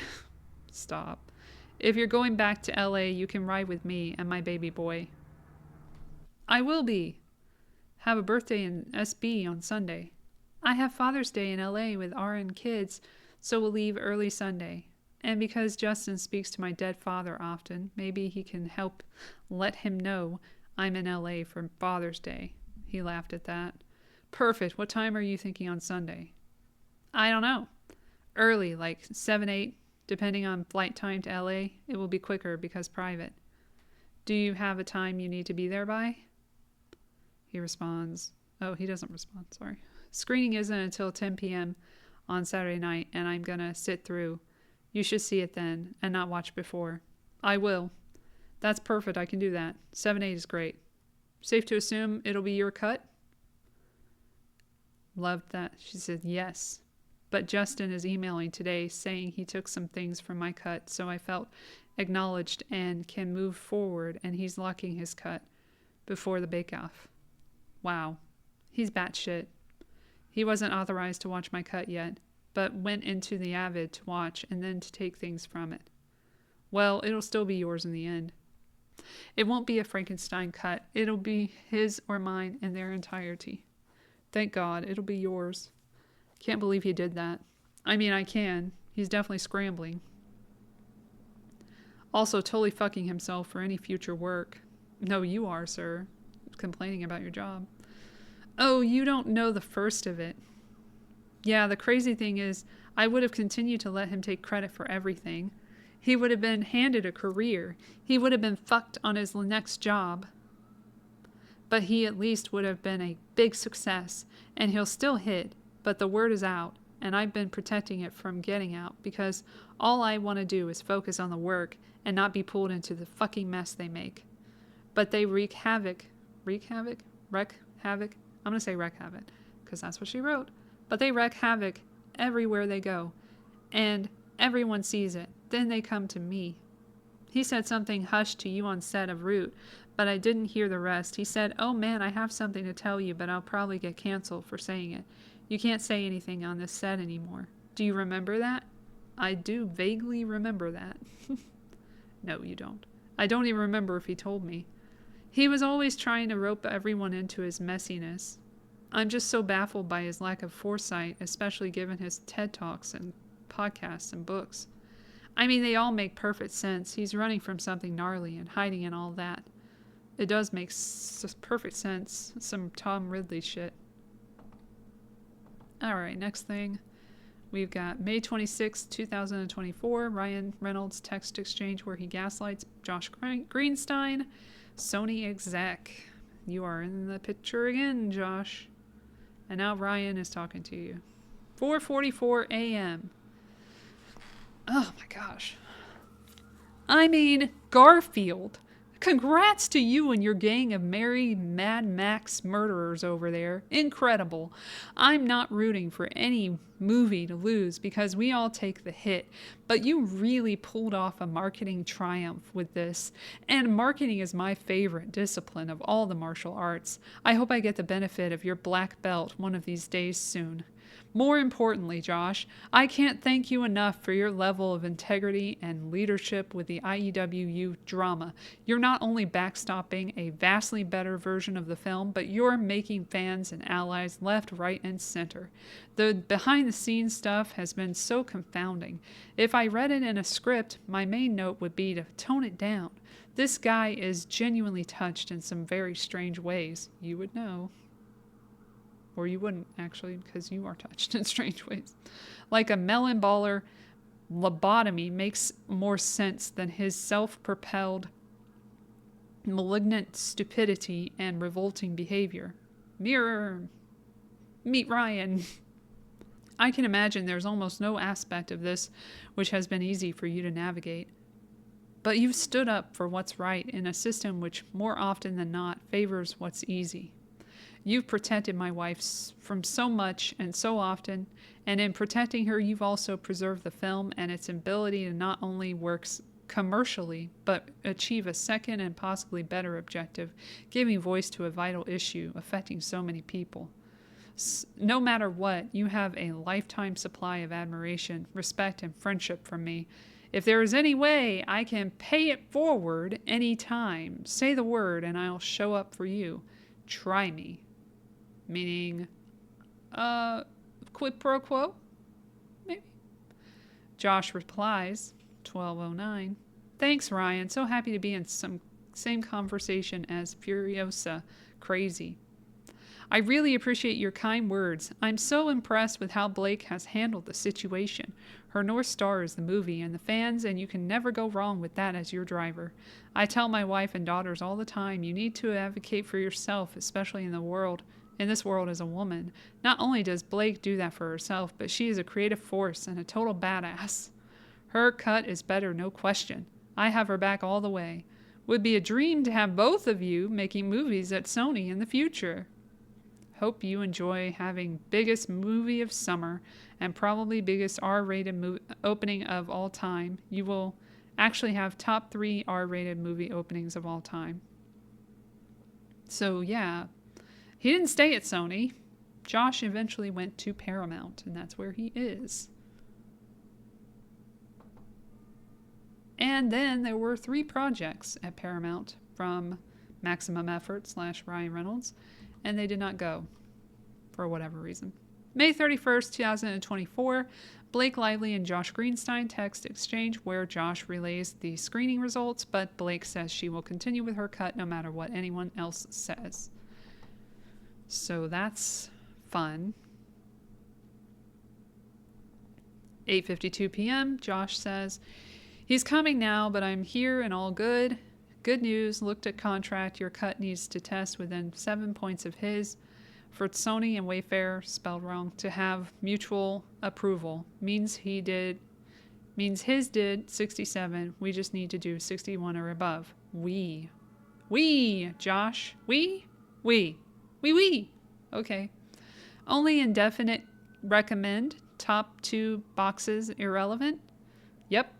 I beat him in the FNF by 3 points in definite recommend already, and this cut is plussed because I had more time. Do they find out tonight? How does that work? I'll find out first and text you. They will find out when they get home tonight. We are emailing everyone. And then they just know what that means? Yes, gonna be clear. Love that. Amazing. Can't wait to wake up with this behind us. We have very exciting work to do. That will pay off. XX. Someone's got to babysit their whole crew from grabbing a tablet and voting. Going to sleep. Will check my phone. Text me please. XXB. I'm on patrol. Just finished played well. Waiting for scores. Any update? Tonight's top line scores. 48% excellent. 83% top 2. 62% definitely recommend. Scores for last screening at same location. 56% excellent. 85% top 2. 66% def recommend. From my head of research. For F, under 35, the biggest differences compared to the last screening are relationship between Lily and Ryle is down 6 points to 38%, the lowest rating of all the elements. Relationship between young Lily and young Atlas is down 6 points. There's one less flashback scene now.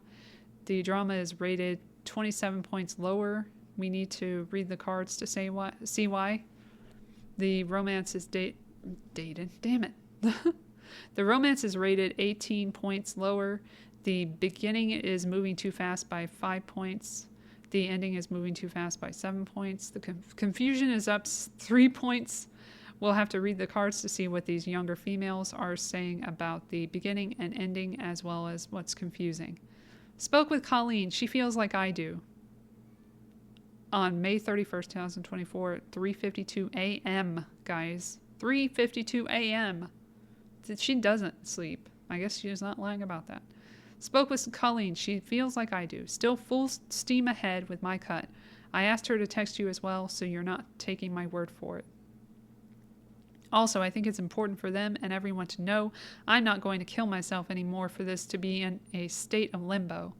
So this isn't a punt of a decision until the next test with the next round of scores. Colleen and I are declaring now this is the cut. We will work to improve this cut, but Colleen said tonight, I would much rather have your cut exactly as is be released than his cut, even with the lower numbers. I don't like his cuts. And you know how I feel about this. I believe this is a far better, more elevated, and most evergreen version of this film. And quality to me always wins. His movie is very YA, very lifetime YA, which is why I'm sure it's resonating with younger people. That makes sense to me. I try to wash all the sweaty YA off the movie because, to Colleen's point, this isn't a YA book. That said, I can and will get our numbers up. I love getting the booklet and the keys to the kingdom as to how to improve. This is an opportunity that Wayfarer never gave me. So I'm happy to be able to be perspective and clear about where to improve. Wait, hold on. I can't wait. I just need an editor. And also to know that it's done. It's done from my perspective, from Colleen's, and from Taylor's. And from Sony's? I'm sorry, Taylor? What does Taylor have to do with this? Oh, wait, a lot. Oh, wait, she's involved in this fucking thing. A lot. Prescriptive, not perspective.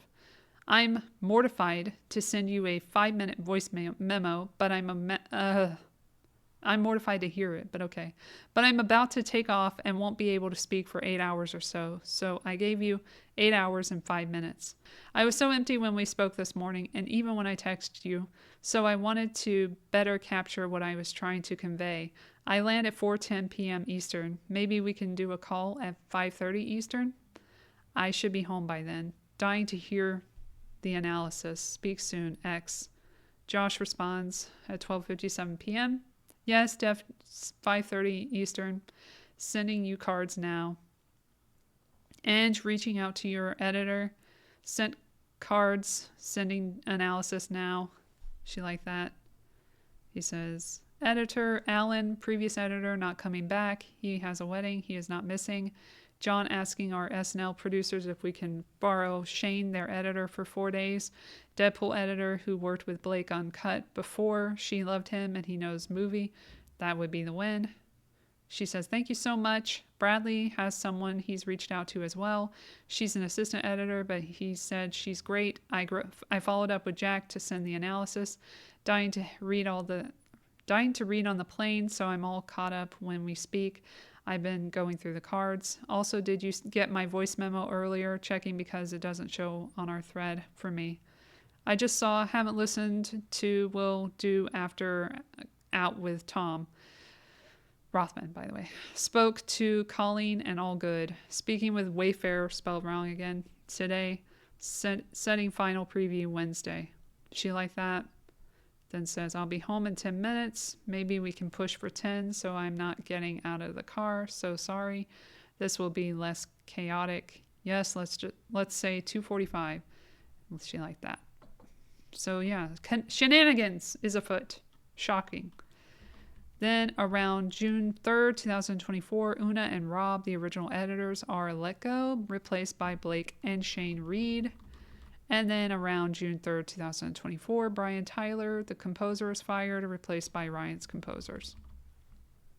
Then we're on June 15th, 2024.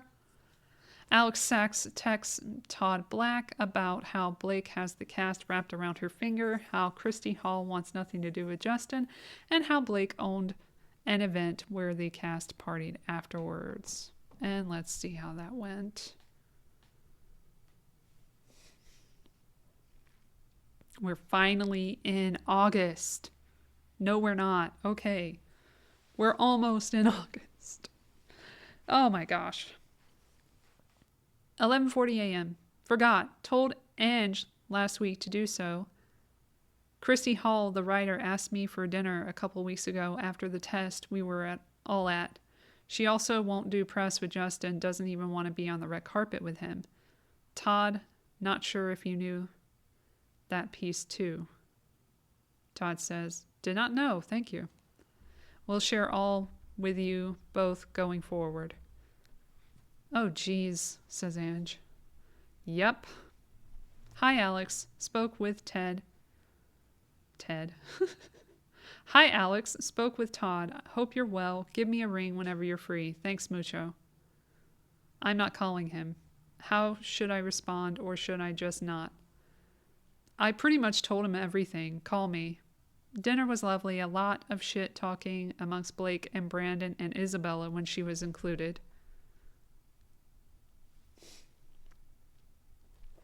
About JB?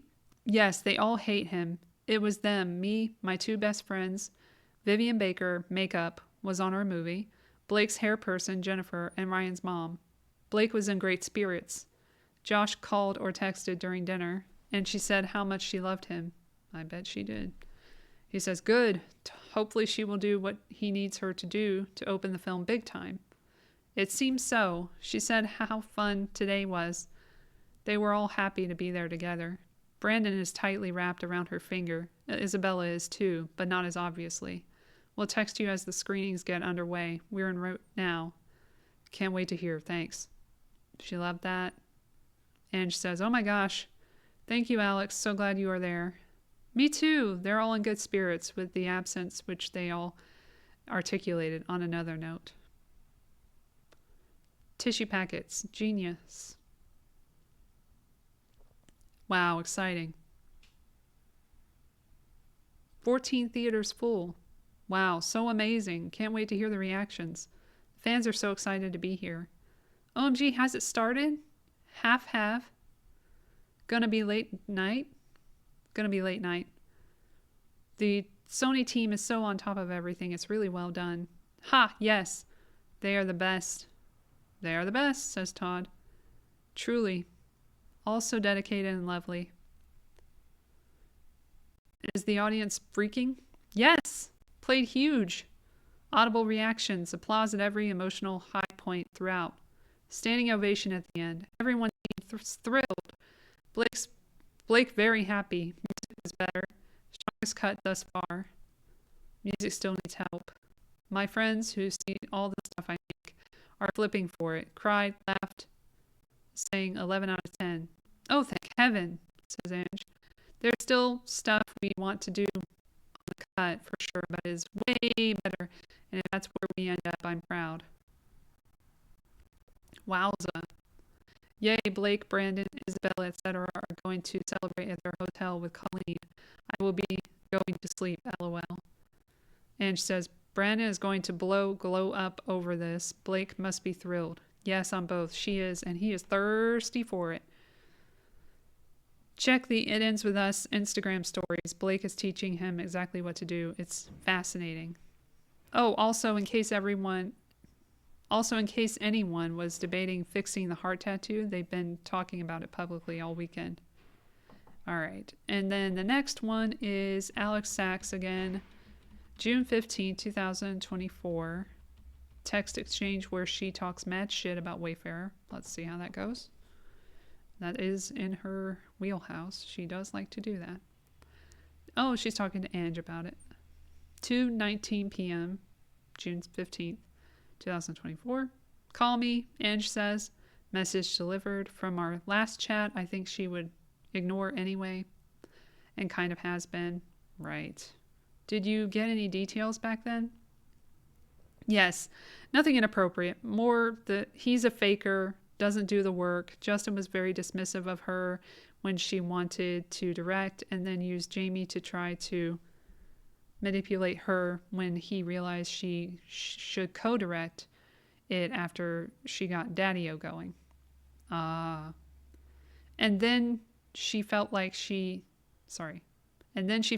tried to use her for cover with Blake and Colleen a bunch. They also didn't want her on set at first, but gave her that credit to not pay her for her writing services.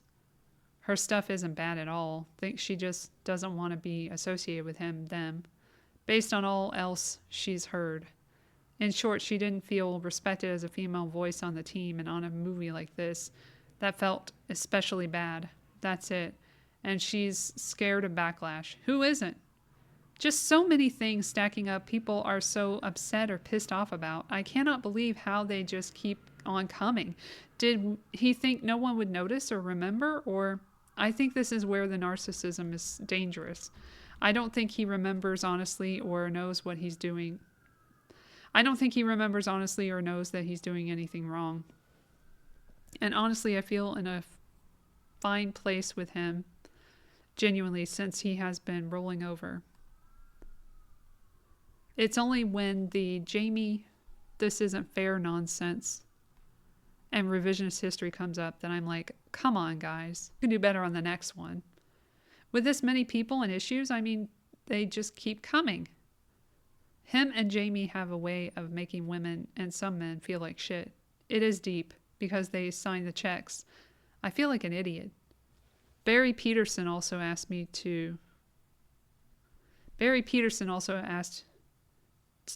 to me to have lunch. That was a lot. Which I need to set. They didn't do it for you. Damn it. They didn't do it to you. Don't. You had power and they respected you or had to. I remember you calling me on round 2 one night, being like, what the fuck? But because so much of it was these minuscule microaggressions, I knew inexperience, but this is a new level. And I saw North Korea hack. Yep. Do you remember when I called Andy Davis a few weeks in and was like, Andy, he's inviting the department heads to go to Russian baths with him. She laughed at that.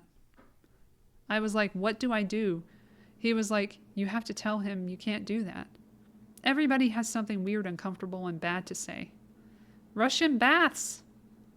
I'm seeing Eric in 2 weeks. This is so fucking crazy. Russian baths, what the fuck? Oh geez. Russell and I spoke, and Russell said when he rapped, he felt like he left a cult. Yep. Eric just thought they were idiots. But remember when they all came to be at the end of the first round and were like, we're not coming back if you aren't?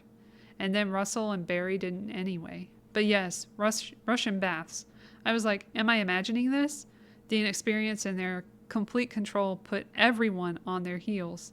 I'm sorry, the complete control? Alex, you don't know who was in control. It wasn't them. Just so you know.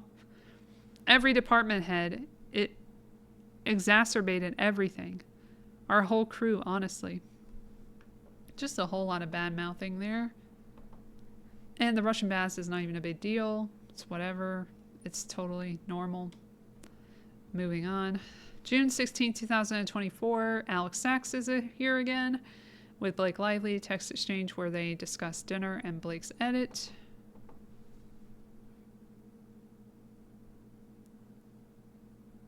Blake says at 8:24 p.m. On our way. Late. Want to start ordering anything? All good. Yes, we literally just ordered a bevy of apps. Take your time. We'll see you soon. Dropping my friends and going to head to Z 3:04 a.m. on the next day. Been dragging them around all weekend, sightseeing and such. Thank you for the kindest invitation to come celebrate. Can't wait for more in the coming months, and loved getting to have dinner with you. The cut is excellent. Like I said, the best thus far. Truly beautiful, beautiful work, Blake. I think this last leg of the journey is going to be really sweet for everyone, and that's because of you. Colleen might be the mother, but you're the fucking fairy godmother for everyone. I am always at your disposal for whatever you need, creatively or otherwise. Am incredibly proud of this film. Someone else trying to get in with the popular kids at the time. Then we have June 17, 2024. Jamie Heath and Jen Abel text exchange discussing Colleen Hoover's betrayal of Justin behind his back. Sad, sad stuff. And I gotta go deeper in. There we go. Jamie, or should I say Grandpa, congrats.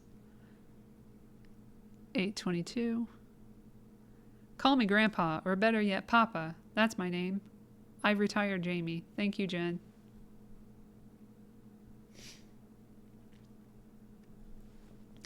So we are in a good place. That's great. I'm glad you spoke to him. Thank you for the update. And I told him today again not to share anything with anyone anymore. I learned this morning that after we had dinner with Colleen after the press day on the Sony lot, where Justin wanted to share with her everything, I wasn't for it, which is why I accompanied to try and curb it. But afterwards, she shared it all with Brandon. Apparently, they became friends and shared with him that she went out to dinner with us and she didn't feel good afterwards, like Justin was trying to bring her on his side, that it felt like he was trying to turn her off from Break. She should be called Break. Blake, I'm sure he took that and told Blake, so now she knows that he's talking about it.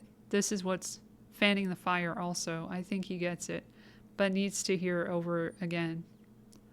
Anyway, thank you for the update. On the plane, we will get through it. Jen says, wow, well, that makes sense. We definitely need to keep reminding him that he needs to not share anything outside of our small circle. Agreed. Thank you, Jen.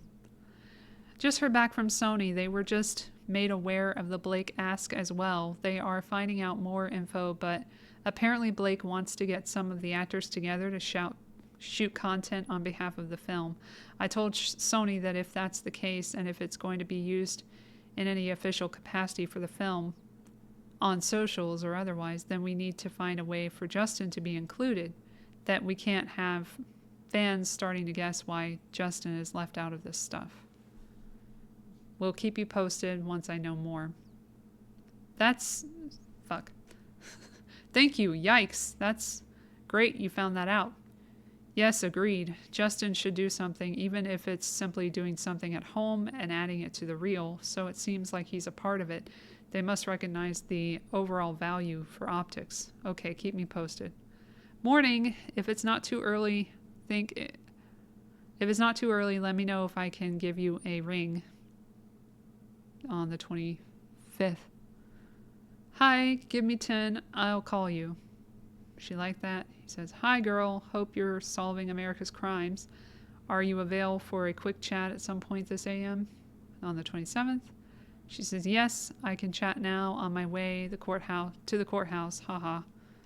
Ha. Ha ha ha. Yes, I can chat now on my way to the courthouse. Ha. On a call, I'll buzz you back. Then we go to... Uh-oh, Stephanie Jones has entered the chat again. June 17th, 2024, Jen Abel and Stephanie Jones text exchange discussing attorneys to hire. Isn't that ironic? Okay.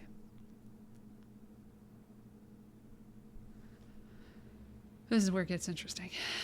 3:25 p.m. Jen says, and sorry it's such a busy morning. I just got off of an hour call with Justin, LOL.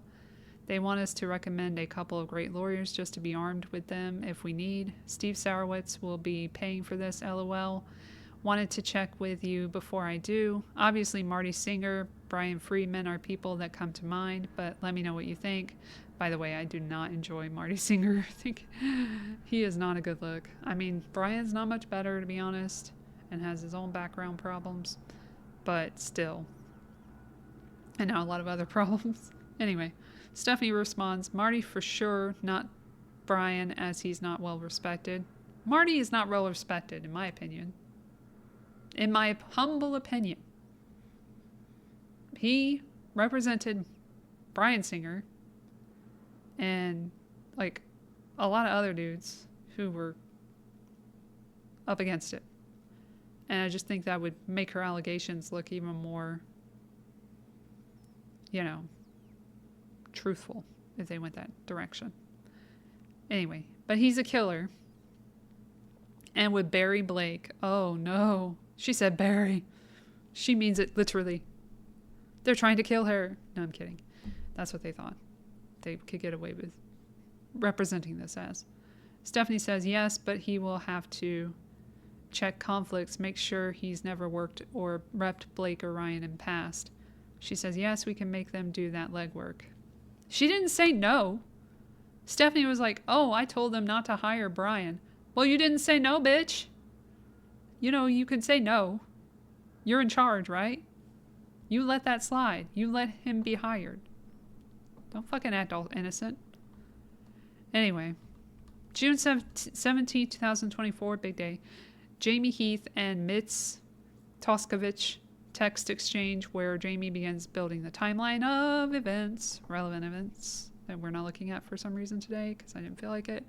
And I just wanted to get through all these texts and emails. So Mitz starts at 12:48 p.m.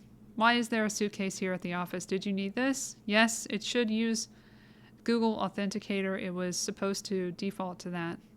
I'm resetting it. Should put you back to the first window, but it needs like 15 minutes to connect with support.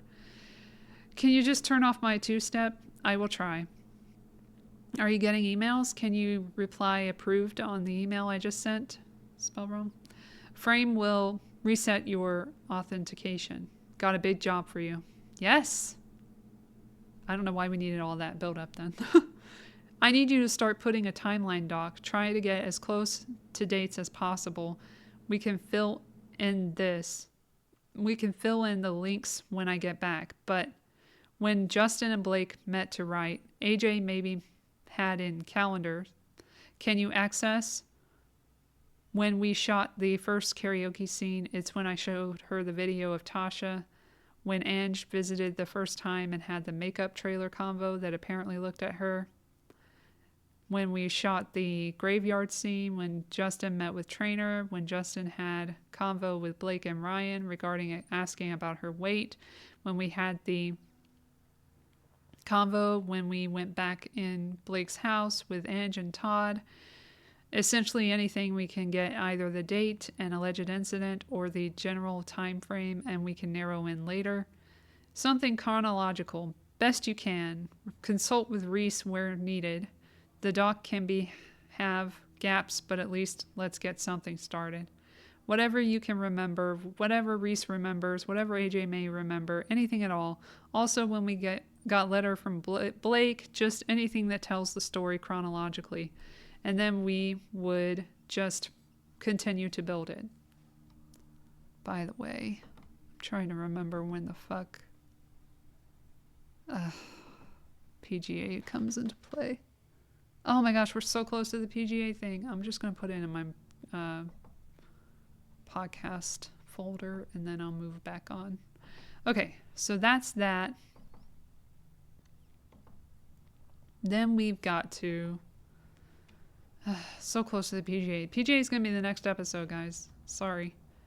I am getting tired. Jamie Heath approves Blake's producer credit, but says her name remains below his, June 18, 2024. Hey, it's related to the PGA thing. June 18, 2024, 9:58 p.m. to Michael Marshall, Emin Mezian, Joseph Lanius, and from Jamie. Hi, Michael. Hope you're well. I'm writing from Japan as I'm here on business for the week in case we need to speak further. We have agreed to give Blake a producer credit on the film. She would not be getting the PGA mark as that is not applicable. You thought. While we don't have a signed agreement from her, I'll let you determine how to best implement the language wherever needed. I suggested she get a shared card with Christy Hall, the writer, as she too has a producer credit. Either way, we are agreeing for this credit to be in a third position after Alex Sachs and myself, and who do have the PGA mark. Due to the nature of the sensitivity of this particular project, I believe Josh and Ange will discuss the position of her credit, but wanted to flag the condition for you, for which we have agreed to it. Let me know if you have any further questions or concerns. Jamie. Oh my gosh, we're so close to the fucking PGA credit. You know what? No. I was gonna do it. We're gonna get to the next part on the next part. Thanks for watching again. I'm in hell with my voice, so I cannot continue. Watch the videos. We got a new episode of the actual Funcast, the Super Awkward Funcast, coming up near the end of the month. It's going to be earlier than most because this is a short month. So the 28th will be should be when it's out. And yes, we are going to get into the Epstein files again. If you like that, come back for that. Come back for the next episode as well, which is coming up in due time. Hey, that's a callback. Thanks for watching again, and I hope you all have a great weekend, and I'll see you in the next one.